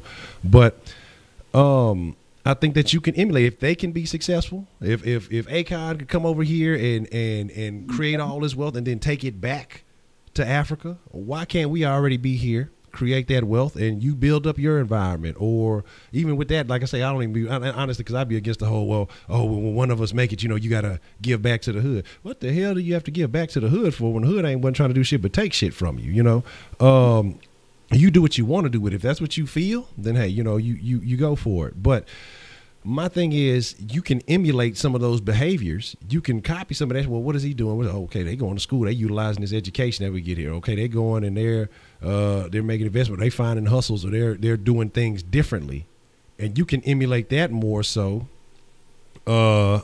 as opposed to, doing the things that we do. You know what I mean? And I agree with you. You know what I'm saying, mostly? Well, yeah, definitely. Like I say, our ancestors did build this country. They definitely benefit off the free labor, but I didn't do anything. I ain't put ain't nobody cracked no whip on my motherfucking back. You know what I'm saying? So I can't want to, and I know that there ain't no reparation check coming, ain't none of that coming. So I'm not going to sit here there's a lot of people who sit there are really hoping that 40 acres and a mule and all these things are going to come to fruition when it's not. When you got so many people, again, like I say, who were slaves, there was a significant number. I won't say just an overwhelming number, but they got out of the slavery mind state. They got out of that mind frame and said, okay, we got opportunity now. Okay, now I'm a free man. Okay, well, look, this is what I'm finna do. They went and found those opportunities. Like I say, Madam CJ, she saw that what the issue was that it wasn't even that she was just creating amazing hair products. She changed the mentality about blacks and cleaning their hair, how they operated, washing it, because back then, the belief was that if you washed your hair too much as a black person, it was going to fall out. It was going to do this. It was going to do that, because that was just what they believed. So what she did is she created the shampoo line, and she said, okay, hey, you got to use it like this for your hair to grow. You want your hair to grow like mine. And it's about cleaning your hair more and all these things. And so people, well, what do I clean my hair with? Here it is. Here's the product. And that's what it was. She was the first Mary Kay, because then she put so many other black women on and other black people on that she was able to create a business. And then the problems that were getting complained about, the problems and issues that we had, well, guess what? Now we got money. And what do the politicians listen to? You know what I'm saying? The politicians listen to the people with the money who fund that came. Oh, that's where you start making change. If it's one person out there giving more money to one gay man gives a bunch of money to Barack Obama campaign, because a lot of black people were mad because Barack did more for gays than blacks, and I wouldn't expect him to do shit at one point. I could say, it's cool to see that, because it's a good visual to have, because what the saying used to always be, black man can never become president. It's a good visual for the youth, not saying follow in his footsteps, and not saying have the same political beliefs as him, but the fact that is, if you strive for a goal, then you can be at the top of the tower. But my thing is, you got to do something. You got to make money and to make change to get that voice heard. Because like I said, it could be one gay man by himself that didn't know that more money than a whole black community together. Black people, again, that's the thing. A lot of blacks don't donate to political campaign. I'm not saying y'all know how I feel about politicians, but if you want to see changes, it's money talks, bullshit walks 1,000 miles. And we all, we're familiar with that. And so there's a lot of things that we as a community that we don't do that doesn't inspire or doesn't create change, doesn't influence things. And so we look at shit like, oh, well, it's just supposed to happen. It's not. I mean, this is the world we live in. This is the country that we live in. We see a stoplight, notice the red, yellow, and green, the colors of black man. And yeah, and that's what I say. There's a lot of things. But then, the funny thing about it is that most of us as black people don't even realize all the other contributions that were made. A lot of us, they only taught us about Malcolm X. They only taught us about Martin Luther King. They really ain't teaching about Malcolm X. Malcolm X just, made his name. They wasn't teaching that in school. It was Martin Luther King, and Rosa Parks and stuff like that.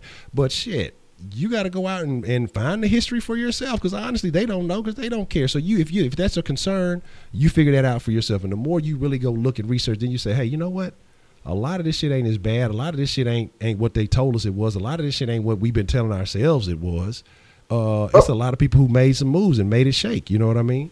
So, I mean, it's about the mentality, in my opinion. You just got to change the mind frame. And I know that when I was of a certain mind frame, I operated a certain way. But once again, like I started educating myself and started kind of looking at a different angle, I'm like, man, why are all the books that black people read got to be by in the black history section? Why is it always in the African American section? Why are we not reading books from black authors that are in other sections? And when you start seeing that, hey, there's a different mentality.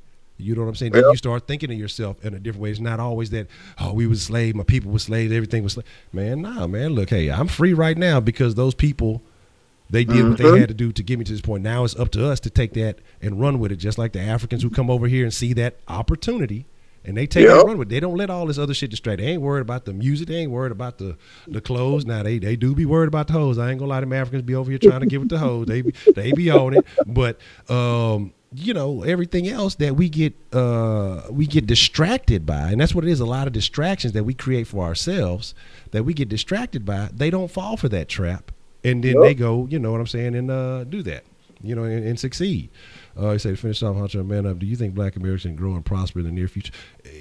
I'm gonna say it like this, man. You got to kind of worry about yourself and hope that other people see it. Hope that other people see the light. But if you trying to, like I said, I done got away from trying to save everybody. You know, you got to save yourself.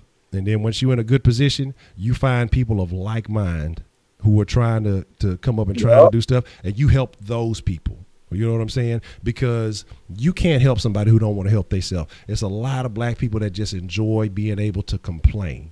You know what I'm saying? It's a lot of them who just said, hey, man, look, it's ways to get about the situation. But, hey, if you did that and you fixed everything, then what would I complain about, you know? And so you save yourself. You try to offer assistance to like-minded people. Like I be trying to tell fucking Kenneth to go read a damn book. I be trying to give him some good books for him to change his mind state. But he's so anti-book, you know, he might be half illiterate. I like Kenneth sometimes, but, you know, I'm going to give him a hard time only because I want to see him succeed. I want to see him be better. But, all right, that's the Bed Brandon 335. Yeah, it'll probably be mixing around midnight. And so all I'm saying, man, is Kenneth, don't get slapped. Yeah, but yeah, and I agree. I think Broderick good, exactly. More marriages, things that need to be seen. Like right now, we just had this belief in the neighborhood. Oh, you know, I can just be a baby mama and a baby. Ever since that title became normalized, it's gotten even worse. Oh, you know, and women accepted, men accepted, you know, she got 2 or 3 baby daddies. I'm baby daddy number 2 or 3 and accept that role, you know. There's no way I could do that. You know what I'm saying? I don't have any biological kids. You know, it is what it is. I don't count on it happening. You know, but if it ever does, I won't be no baby daddy. You know what I'm saying? It's gonna become a family. Like, hey, well, guess what? You didn't have the kid. You stuck with me now. You know what I'm saying? We gonna make this thing work, and we gonna thrive, survive. We're gonna create a platform for these children to have stability and balance and be able to grow. You know what I'm saying? That's just how it shakes, man. So, what is your thought about that? About as far as Black Americans be grow and prosper in the near future? You know, well, first I'm gonna answer your question, but first I want to talk about this because it was just funny that me and my wife were talking about that baby mama stuff.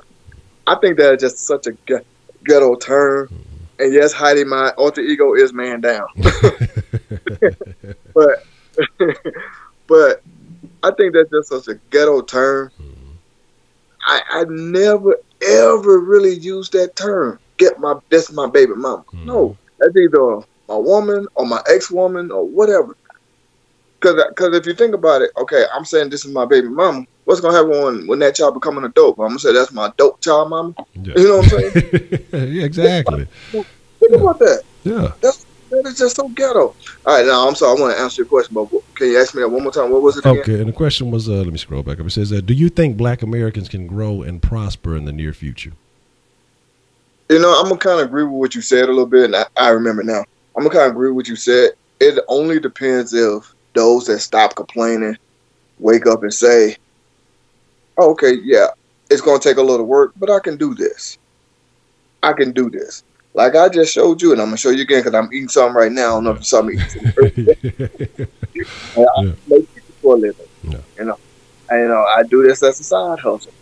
And Honcho, I will shoot you some of those. Okay. But free of charge. I just want you to try. You know, man, look, I'm gonna pay for good service, man. You just let me know what the cost is. You know, your time is valuable, man. So I want to make sure you're compensated for what you do, man.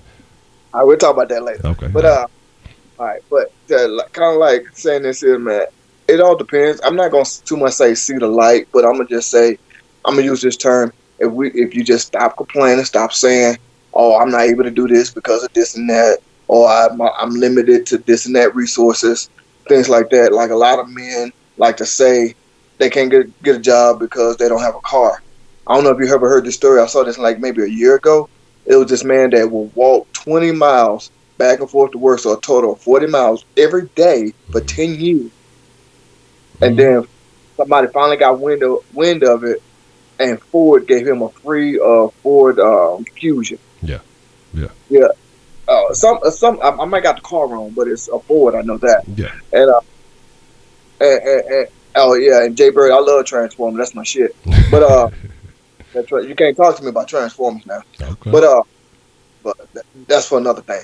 But but if we just stop complaining and we get it done, yeah, it might take some time. It's gonna take some heartache because nothing really just happened right off the bat. It really don't. It takes time.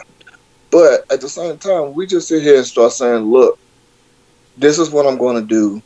I'm going to stick to my goal. Like I said, I plan on retiring in 5 years. Will that happen? Don't know, but I plan on it. And if you stick to your goal, you don't let nobody steer you in the other way, then I could say, now I'm going to do this. And those that was not right for my situation, that was negative, or I get out this mind frame or whatever the case may be, then I would say, yeah. But I'm sorry, I see so many and I grew up around it. I still see it to this day. People will always want to say, I can't do this because of that. I can't do this because of that.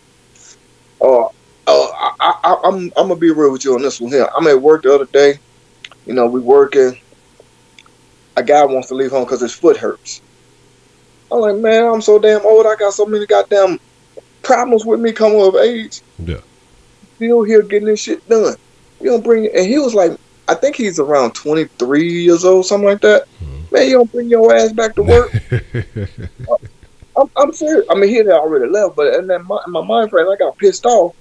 But then I started thinking, I said, you know what? You can go and leave. Guess what? That's more money that's going to be in my pocket. Because we can't leave until the job is done. So that's more money in my pocket, less than yours. So bye. Yeah. I don't care. But at the same time, I'm thinking in the back of my head, I'm like, what? How can we succeed as a people on this earth if we continue to have this mindset trying to find a reason that things are not working? You know what I'm saying? Not working out for me or my situation that I'm in and blah, blah, blah. Look, there's always going to be roadblocks. There's always going to be someone that's going to try to hold you down. It's up to you to say, forget it, get up, and then that's when I say we'll succeed as a society on this earth. Not just black or Hispanics, everyone. Because I've seen so many people do that. And to me, it's just mind-boggling because I don't get it. I'm like, why? You know what I'm saying? When you got so many opportunities out there in this world, why would you sit here and let someone dictate you? You know what I'm saying? And the reason why I'm able to speak like this because I've been through it. And when I said to myself, this motherfucker got a nice house, nice car, all that stuff, how can I get it? Then that's when I said, okay, there we go. You know what I'm saying? So yeah, we can change, but it's just going to take some work. If that answers your question. Yeah, you got to design your own blueprint, man. Yep. You say the best way for each black individual say to work, how to come that doesn't work for. Well, here's the thing, though, honestly, and the reason why I say that is because I think that the mentality in the black community is already very it's poisoned and permeated with poison, because what you do see is a lot of these cultures, like say these Africans, the Indians, the Asians, they'll come over here, they'll live in a crowded house, they'll support their kids. Hey, you just come in, pay a little bit, you can stay here through college, or till you get your stuff together, as opposed to as soon as you turn 18, you getting out, you hitting the streets, and which is the thing, and it can go both ways. But what you have is they'll come together and make small communities and allow themselves to save up their money. Okay, hey, look, we may be a 4-bedroom house, it may be 8 of us in here, but half the time somebody either at work or at school, and you just coming home to sleep and crash and then going about your way. But you're saving money as far as not having to invest everything else you got on paying bills, and especially if you start out small with a part-time or a lower paying job. But we don't think like, we don't want to be affiliated with you. We can't get along with each other. And so we'd really be trying to separate and deviate and go elsewhere. I want my own shit. I'm going to be independent in this. And then so, it's going to take you a little while longer to save up as much. But like I say, it used to be something I used to notice, man, because back where I was at, there was I call them all Indians, but I'm sure they're different cultures. You know what I'm saying? Again, that's ignorance on my behalf. But what they would do, man, and I noticed it, is they all had like a little clique. And they would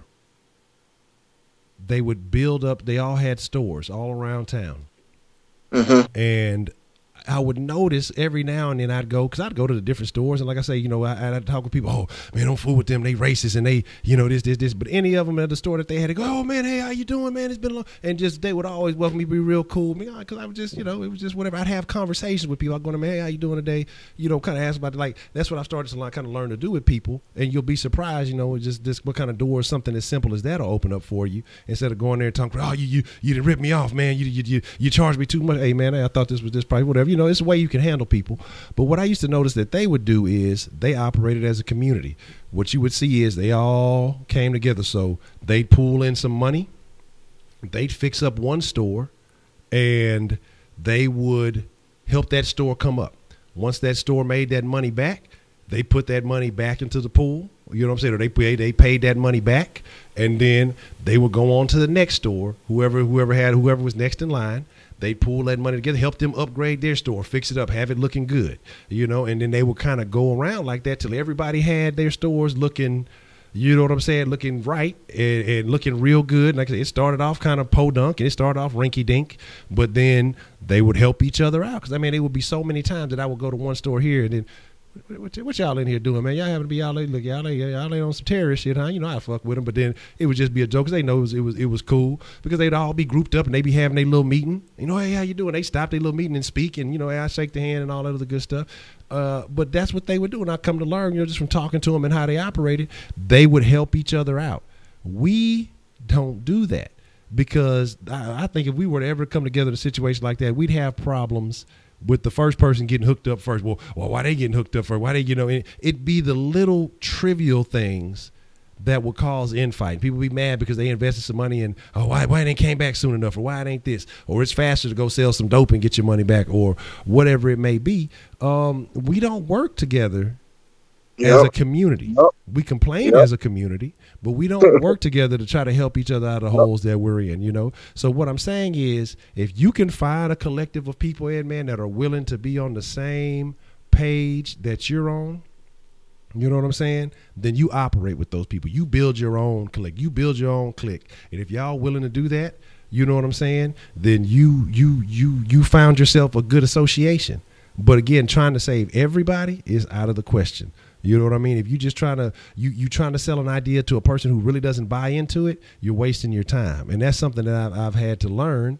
Because you try to give certain people advice, or you try to tell people, man, look, this is a situation. Hey, I done some shit. I done got caught up. I got a background. Hey, but you can do this. You can do this. Hey, you have an opportunity without having this stain on your record. Hey, man, just do this right here. There's certain opportunities that are still little things that you can create for yourself, little side hustles. Become a notary. Become a this. It may be a couple of bucks here, a couple of bucks there, but it's something that you can do. Or it's just a lot of little things. You know what I'm saying? That as long as you don't have a record, you can still do. All you got to do is apply for the shit. And, again, it's a little hustle to put a couple of extra bucks in your pocket. So if you're already working a job, you can get off. Hey, okay, watch somebody sign and stamped it, and you're good. You done made you some change. You know what I'm saying? And it ain't even hard labor. Like I said, I mentioned when I was at McDonald's, I took my first check, went and bought a bunch of used lawn equipment, hit the ground running. I had that shit in the back of the car. You know what I'm saying? Lawnmower sticking out, weed eater sticking out the back of in the back seat. You know what I'm saying? Hey, look, I'll knock your yard off. Hey, what they charge you? I'll knock $5 off of that. You know what I'm saying? Or whatever it may be. And I'm trying to get out here and get clientele and get customers, man.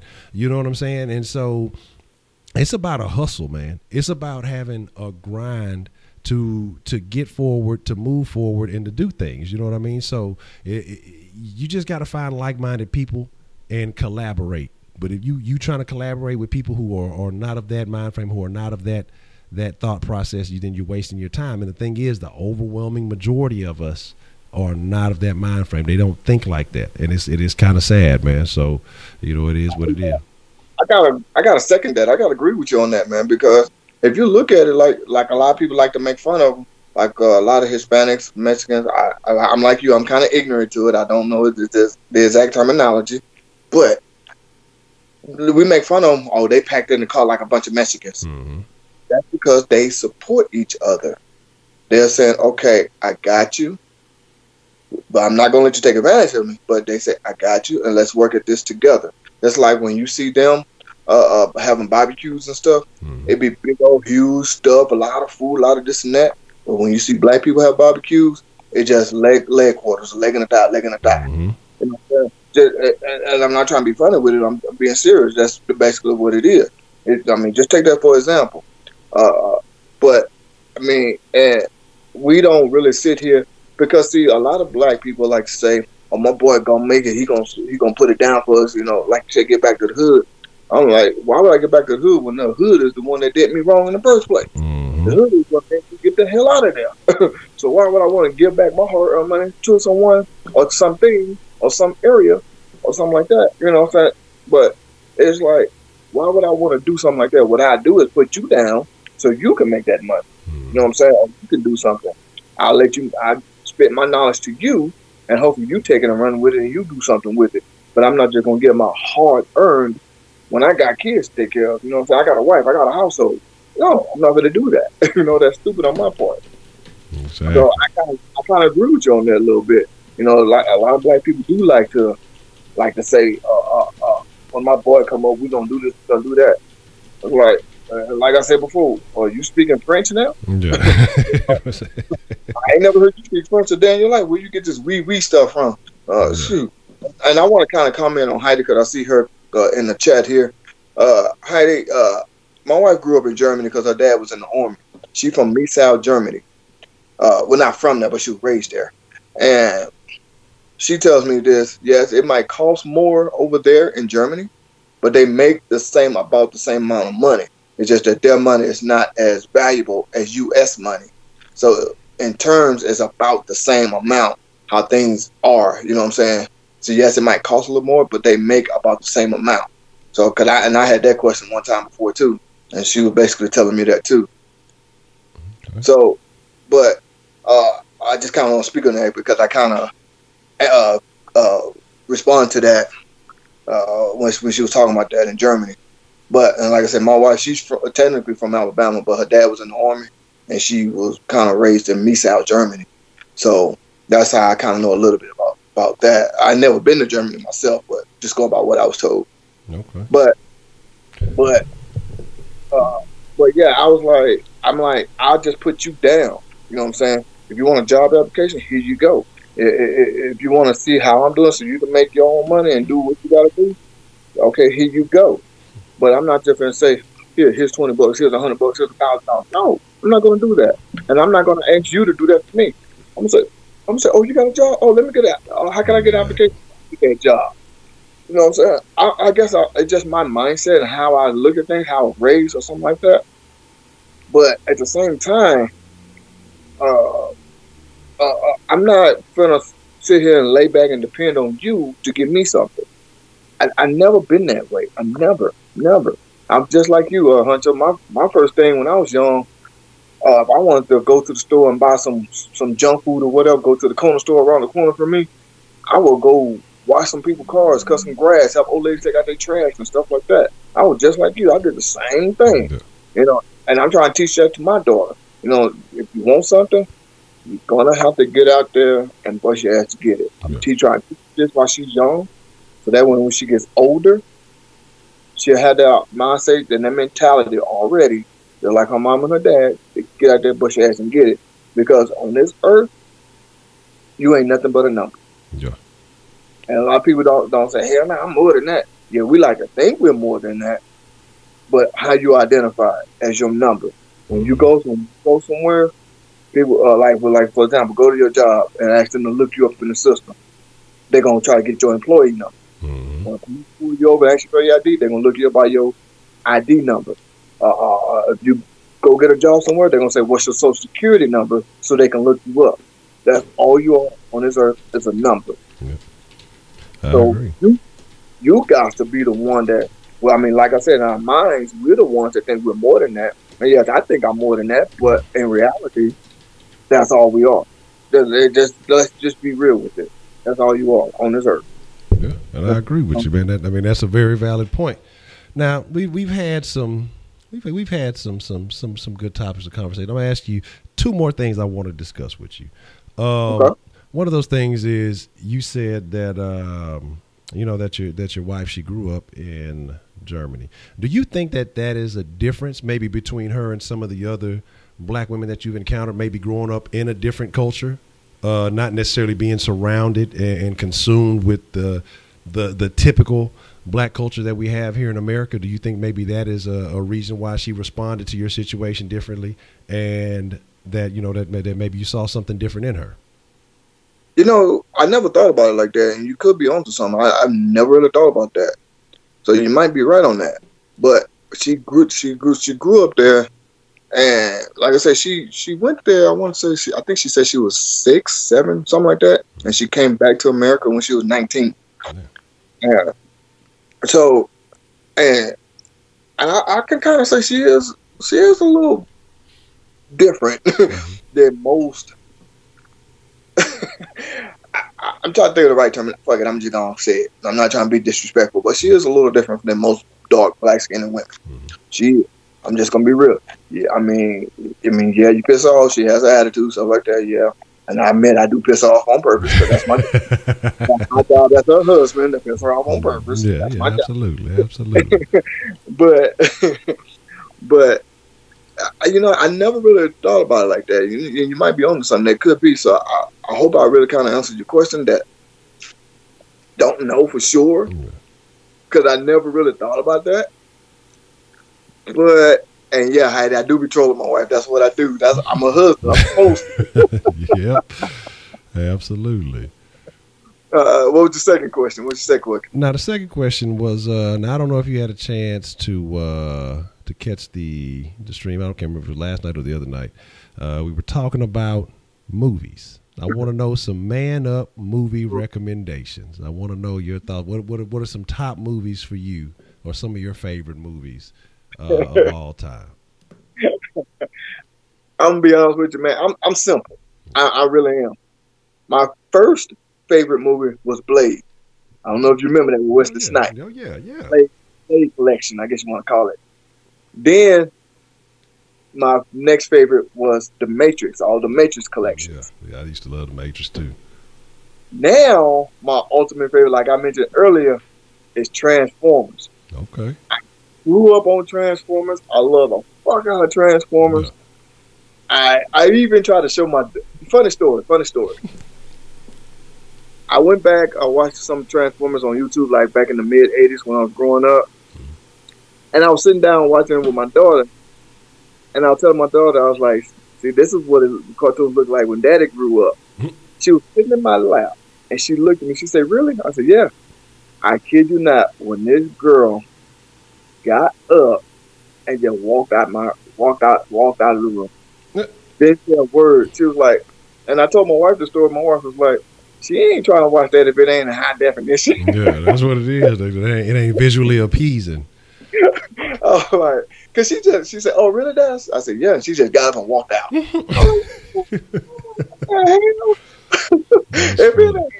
my wife was like, "If it ain't high definition, she ain't trying to watch it." I'm like, "I guess so."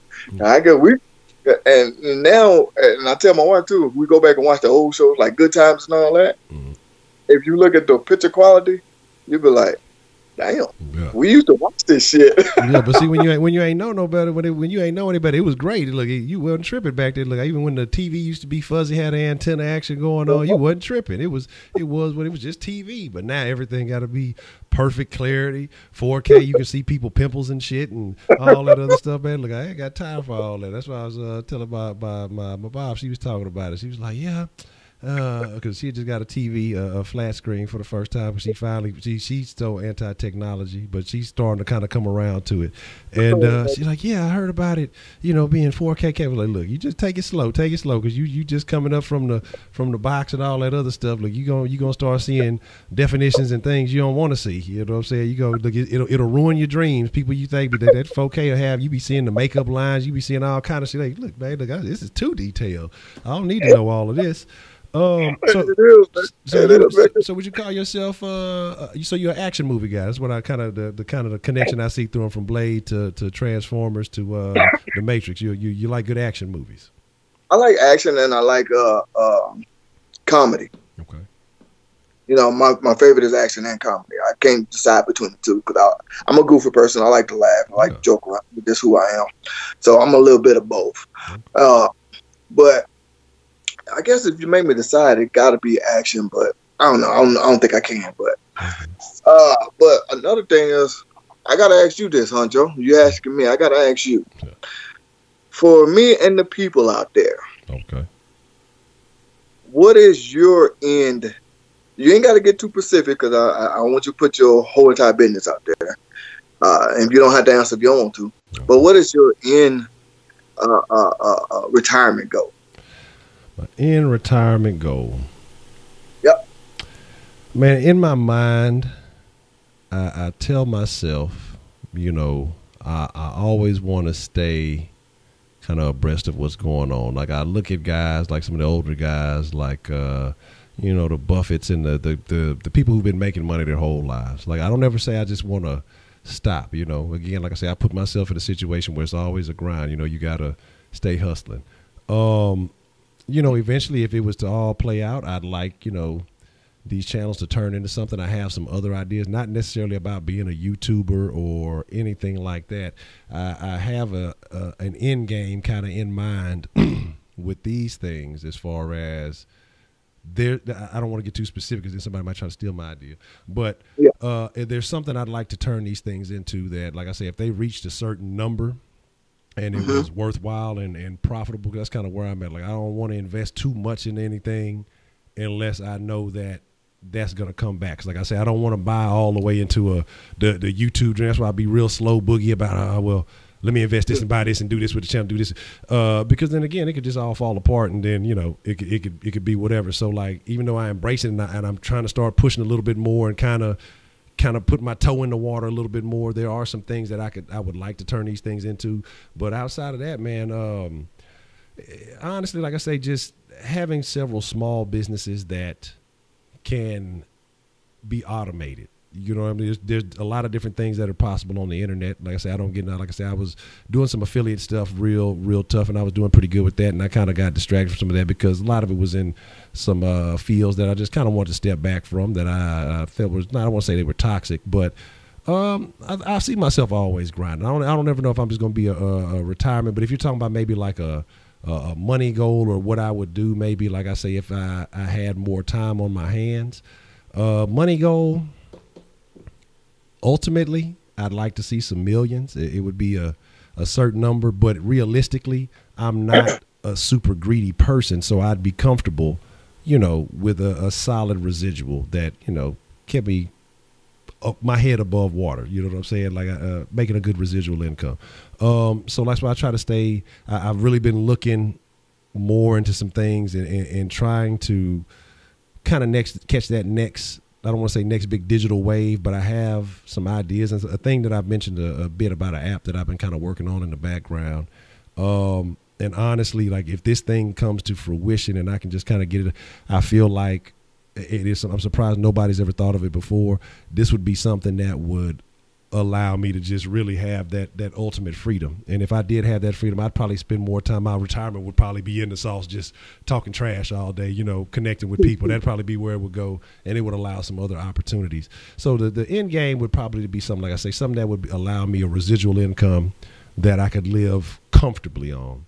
And okay. You know, and so like I say, make some investments and things like that. But again, I'd have to get a little bit smarter before I just start throwing money at a bunch of stuff that I'm not familiar with. But I think that game would be cool. I've tried the the Forex, playing with that, like day trading a little bit, and yeah, I jumped in a little bit 2 foot first. This was a couple of years back and lost some change, so I realized that I got to educate myself a little bit more on that. But like I say, it's just a lot of things. I don't know. Like I'm a bit of a risk taker, you know, and sometimes I'm not taking the most educated risks, but sometimes I just like to kind of dive in. You know, some things I catch myself stalling out on, and I've missed opportunities. And so now I'm kind of more just diving into a bunch of things, but at the same time, I got to be careful of spreading myself too thin. you know. Okay. But ultimately, like I say, just having a comfortable residual lifestyle, kind of living in the country somewhere, getting away from the city life, having a little farm, have some little animals and shit, and kick back, relax, and chill. Ain't nothing wrong with that. I feel the same way too. I just want to be comfortable. I'm like you. I'm not really greedy. A lot of people say I want all the money in the world. I want it all. I don't know. I would feel overwhelmed if I had it. I just want enough. Yeah. That's it. Just enough. Yeah. Now, I do want to go ahead and say this here because I saw this in the chat, and I want to second this. You know, I gotta agree with I forgot who it was. I gotta look at it again, but someone said you're doing good with soft sports, and no, I don't catch every one of them. I'm not gonna say it in lie to you and tell you I do, because I don't. Yeah, people. But I do try to catch as much as I can, and I gotta tell you, you are doing good with soft sports, man. Keep it up. Keep it up. Like I told you before, I meant this, and I meant it from the bottom of my heart. I meant it from the bottom of my heart. I am your number one fan. Yeah, and it all started, like I said before, and I will say it again. When I was bored one day, had nothing to do. I was just on YouTube, and I was just looking up Texans videos, and I saw your 16-0. Yeah, that was the one. and I've been hooked ever since. And I was like, and I'm not gonna lie. When I saw you, I say, this motherfucker looks so familiar. Yeah. I've seen him before, and I still can't picture it. But I didn't want to say anything because I don't want to seem like a weirdo. Yeah. But but I was like, ever since that video, I watched that video. I was like, I've been hooked ever since, and I said, I gotta hook up with him. I gotta hook up with him. You know what I'm saying? Oh, Edman said we need to do Man Up Saturdays on Kush then. Yeah. Completely up to myself. I don't mind. Hey, you know, if you free, I'm with it, man. Like I say, like I was talking a little bit earlier, man. Like I say, it's always good. People hit me up after streams that they always enjoy. So I say, like I say, if you got the time, man, hey, this is the place. So I'm with it, I appreciate that, Jay Bird. I'm for president. Honcho will be my Secretary of State. Yeah, look. I'll take care of the international dirty work. Bruno BM, that's a new name. Shout out to you if this is the first time you fell through. Like I'm not sure. I know Jay Bird be having a million names, so I don't know if that's a side name. You say to be black in Brazil is not good too in a year of presidential elections. That'll be a very interesting thing to kind of look into. Like I say, I'm not familiar with the landscape or the presidential landscape in Brazil. But it'd be interesting to find out because, like I said, you kind of get curious about, you know, how other people fare around the world. Because I've heard people talking about, you know, in France and things like that, and that black people have left America and gone to France, and they say they love it. You know, that they enjoy what you know, they feel like it's better for them there than America. But then again, it's up to each individual, and so I think you just have to kind of see how that goes.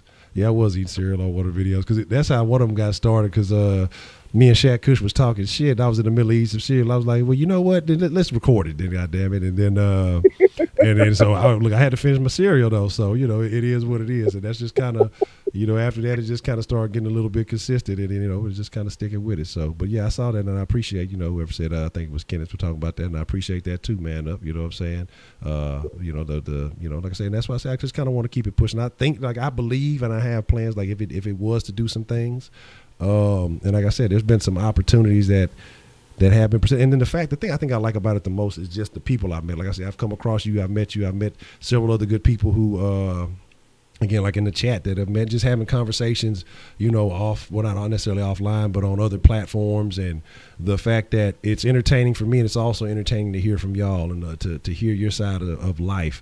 And just, again, the back and forth, like I say, it's inspired by R. Kelly music just a little bit. When I was younger, hey, look, I know he was out there, but again, like I said, I don't care what y'all say, that TP2, hey, it got me a lot of action, babe. Look, I have to thank you for that. He may be on some weird shit, you know, but hey, if I would be a liar to say I ain't getting no action to no R. Kelly, babe. But I say, you might not like the person, but you like their music. Yeah. Whether you might support that person or not, I say the same thing.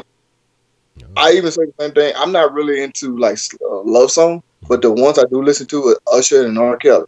Yeah. Now, I know Usher and R. Kelly been having any issues lately, but lately, to me, in my opinion, Usher has been slipping. That's just my personal opinion. You might not think that, but I believe back in the day when he made that My Way and shit like that, and R. Kelly with that 12 play stuff. Yeah, that was the shit. Man, I know you remember. I didn't mean to cut you off, but I know you remember when Usher dropped that. He almost changed the world with it. What was it? Confessions. Oh, that's my shit. The Confession. Everybody's going crazy over that. I remember, man. I went and got a tattoo, and the dude was in there getting some ink, and I was like, I don't know if that's the best decision you making there, buddy, but got a tattoo talking about let it burn. I was like, I don't know, man. You know, there was some jokes going around about that let it burn at that time, but I guess he had some things going on in his mind. I think that you know, he had to let it burn, so I can't tell him what to get inked on it, but I'll never forget that. But yeah, I ain't mean to cut you off. You could what you were saying there? Go ahead. Because that was something I forgot about those two, Confessions and Let It Burn. I love that shit too. Because if you look at it, to me, those two, well, I can't, like I said, my personal opinion on those two, their music these days suck. But Usher and R. Kelly back in the day, they made love songs from a man's point of view. You know what I'm saying? Yeah. If you think about it. Not like a lot of these other ones begging women for this and that. Baby, I love you forever, all that crap. No. Look, I'm a man and this is how I'm going to be. You know, stuff like that. That's I felt like they basically made their songs. And if you think about it, it's true. Like, I'm saying, I want to do shit my way. And that's how men feel. When we doing stuff for our women, damn, we want to do stuff ourselves too. You know what I'm saying? You know what I'm saying? We want you to do stuff for us too, blah, blah, blah, my way. Then Confessions, okay, yeah, I might have cheated on you. I'm sorry. And I got you on the side. Shit like that. I mean, that's from a man's point of view. Exactly. You know what I'm saying? Exactly. You know, and then that let it burn. We going through some shit in our relationship. You know what? Fuck it. You know what I'm saying? I've been through it. You know, it hurts, but I'm just gonna let it burn. Shit like that. Stuff like that. And Broderick Brooks, I don't like Boys to Men. No. Look, I don't. I got a little funny story about Boys to Men, man. I used to listen to Boys to Men when I was younger. I messed around and bought a CD. And, you know, Wally World used to have all the CDs that would be edited and everything. Why I messed around and bought Boys to Men, the Spanish version. What? Yeah, they had a Spanish version. They had made a CD. I forgot what the CD was called, the title of the CD. But it was a Spanish version. I'm like, okay, yeah, you know, I'm jamming this little Boys to Men.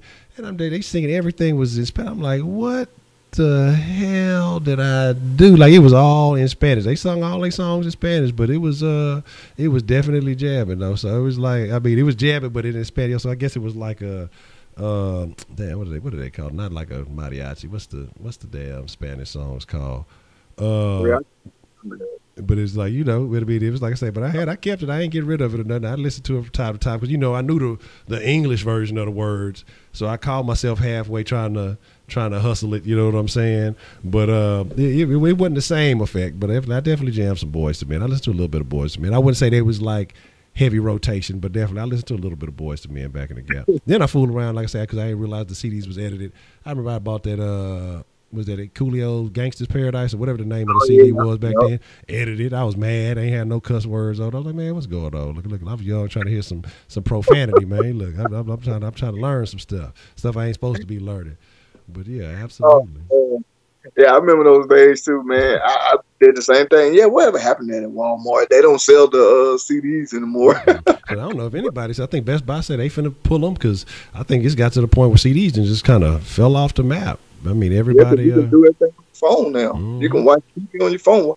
They really stopped selling. They getting to the point stop selling DVDs because you can watch everything on your phone. Yeah, so that's, you know, all you gotta do is just have your phone. Just have your phone have a big enough memory, and you can do whatever you want to do on your phone. Yeah. That's it, and that's crazy. But I saw a comment earlier, and I want to respond to while you're talking. I didn't want to interrupt you. Let me find that real quick. Oh, it's by Ice Wallow Cum, well, however you say that. That name don't sound too good, but okay. Yeah. But it says Honcho not trying to be mean, but Man Up makes the Kush more interesting. I appreciate that. Yeah. I just want to let you know I saw you. Saw that, and I appreciate that. You know, thank you for that. You know, me and him, you know, it sounds like me and him are best friends because we grew up doing the same shit. Sound like, you know what I'm saying? Me and him been through some stuff. Sound like the same thing. And Heidi, you say wow, okay, Heidi. You know, Heidi German, she under that kink and all that other stuff she be talking about. Like I said, I can't hang with Heidi. She can get you in some trouble. She can get you cuffed up, tied up, and some other stuff. I'm not going to repeat that because my wife is upstairs, so I'm not going to repeat that. Okay. Oh, Bonnie, you used to do the boys to bed back when you was younger, man. When I Kenny, now you being a homo. My thing that it makes me think of when I think the boys to men is, I don't know if any of y'all ever fooled with what was the name of that damn show? It's Always Sunny in Philadelphia. And they had a thing where they would go and try to win the boys to men singing contest, but they all end up getting the flu or thought they had the flu, and so they had the caps on and they was trying to harmonize and do all that. So every time I think about boys to men, I think about that show, man. So there you go. But man, I think we're gonna call it. We're gonna wind it up down here, man. I didn't took up 2 hours and some change of man up time, and I know we got some things to take care of, and I know y'all been asking about some mixer action, so we'll slide over there in a minute. But like I said, I'm gonna chop it up with Man Up. We'll see what we can do about getting more Man Up in the Kush dens, man, because I definitely agree that I think Man Up does make the Kush dens much more interesting. So we'll see what we can make happen. But again, I appreciate everybody who came through, fell through and participated in the conversation. And I saw some other input and some other things going on. So like I say, all input, everybody's thoughts are always welcome. And again, like I say, I appreciate y'all. Even you, Jay Bird, with the 52 accounts. And subscribing earlier, make the numbers look good. So I ain't even tripping. But it is what it is, man. Is there anything you want to say to the folks when we slide up out of here, Man Up? Yeah, I want to say a couple things there. I do want to say I appreciate everyone, and Honcho, this has been fun, man. I do got to agree with everyone, We chop it up real good, man. Like I tell you every time after the stream, man, I'm gonna say it publicly. We do be having good shows, even when you have me on Soft Sports, man. We do be having some good shows. You know what I'm saying? Because I do like the fact that everybody gets their own opinion, and no one is sit here arguing, trying to fight over. You have your opinion, I have mine, and we sit here and we talk about it. We say why we believe this, why we believe that, blah blah blah, and that's always a good thing there. So I do appreciate you having me on. If you want to one day or whenever or however, whatever, when we both have time, we can make it a regular thing. It's up to you. Okay. You know what I'm saying? I'm with it, man. I'm with it. Like I say, we can definitely do that. We can make it a weekly affair. And like I say, I know you said kind of weekends are kind of a better deal for you. So that's something we can have folks looking forward to on the weekends. And I dropped the link in the chat. So I know some folks were asking about Man Up's channel. And so now y'all be good. The link is there so you can get to it. You know what I'm saying? So definitely want to check that out. Man Up definitely puts out some good content. Definitely talks some good Texans and Rockets talk. So make sure that y'all check that out, man. Go show some love. Go subscribe. You too, Jay Bird, with all 52 million of your accounts. You know what I'm saying? Get them numbers up, man. And yeah, man, we gonna make that shake, man. We definitely gonna make that shake. So y'all can start to look forward to at least a weekly appearance from Man Up, man. And yeah, I ain't even think about it. Look, the conversation got so good, I ain't even opened up the Kush line. So what we'll do is in the future, we'll open up the Kush line and we'll make it shake. So, man, with that being said, though, I forgot all about it. Yeah, that's what I said. I talked about it. I was like, yeah, once we get good in the conversation, we'll open it up. We'll talk about it. I forgot about it myself. We'll make that shake, man. But yeah, here's the deal, man. Like, y'all know how we do it in the Kush deal, man. I've been quite polite the last few exits, and it looked like Comcast trying to trip on me a little bit. Hold on, what we got going on over here? Look, right, we about to wrap it up. It's telling me it's time. Like I say, I appreciate y'all, man. So I have not been as rude, and we gonna definitely always kick fucking Kenneth out because he's an ass clown. But the rest of y'all, man, I appreciate y'all. I thank y'all for taking the time. Man Up, I sincerely appreciate you taking the time, man. And man, just like I say, giving some game and introducing the thing of the cookies and all that other stuff. Definitely, like I say, just giving me some new thoughts about things too, man. And so I appreciate that. But with that being said, hey, y'all know y'all ain't got to go home. Y'all can meet me on the mixer. Y'all know how to get to the mixer, mixer.com/HonchoSaucy if y'all want to talk a little more shit while we getting on the game. But y'all got to get the fuck up out the den. So adios. Peace.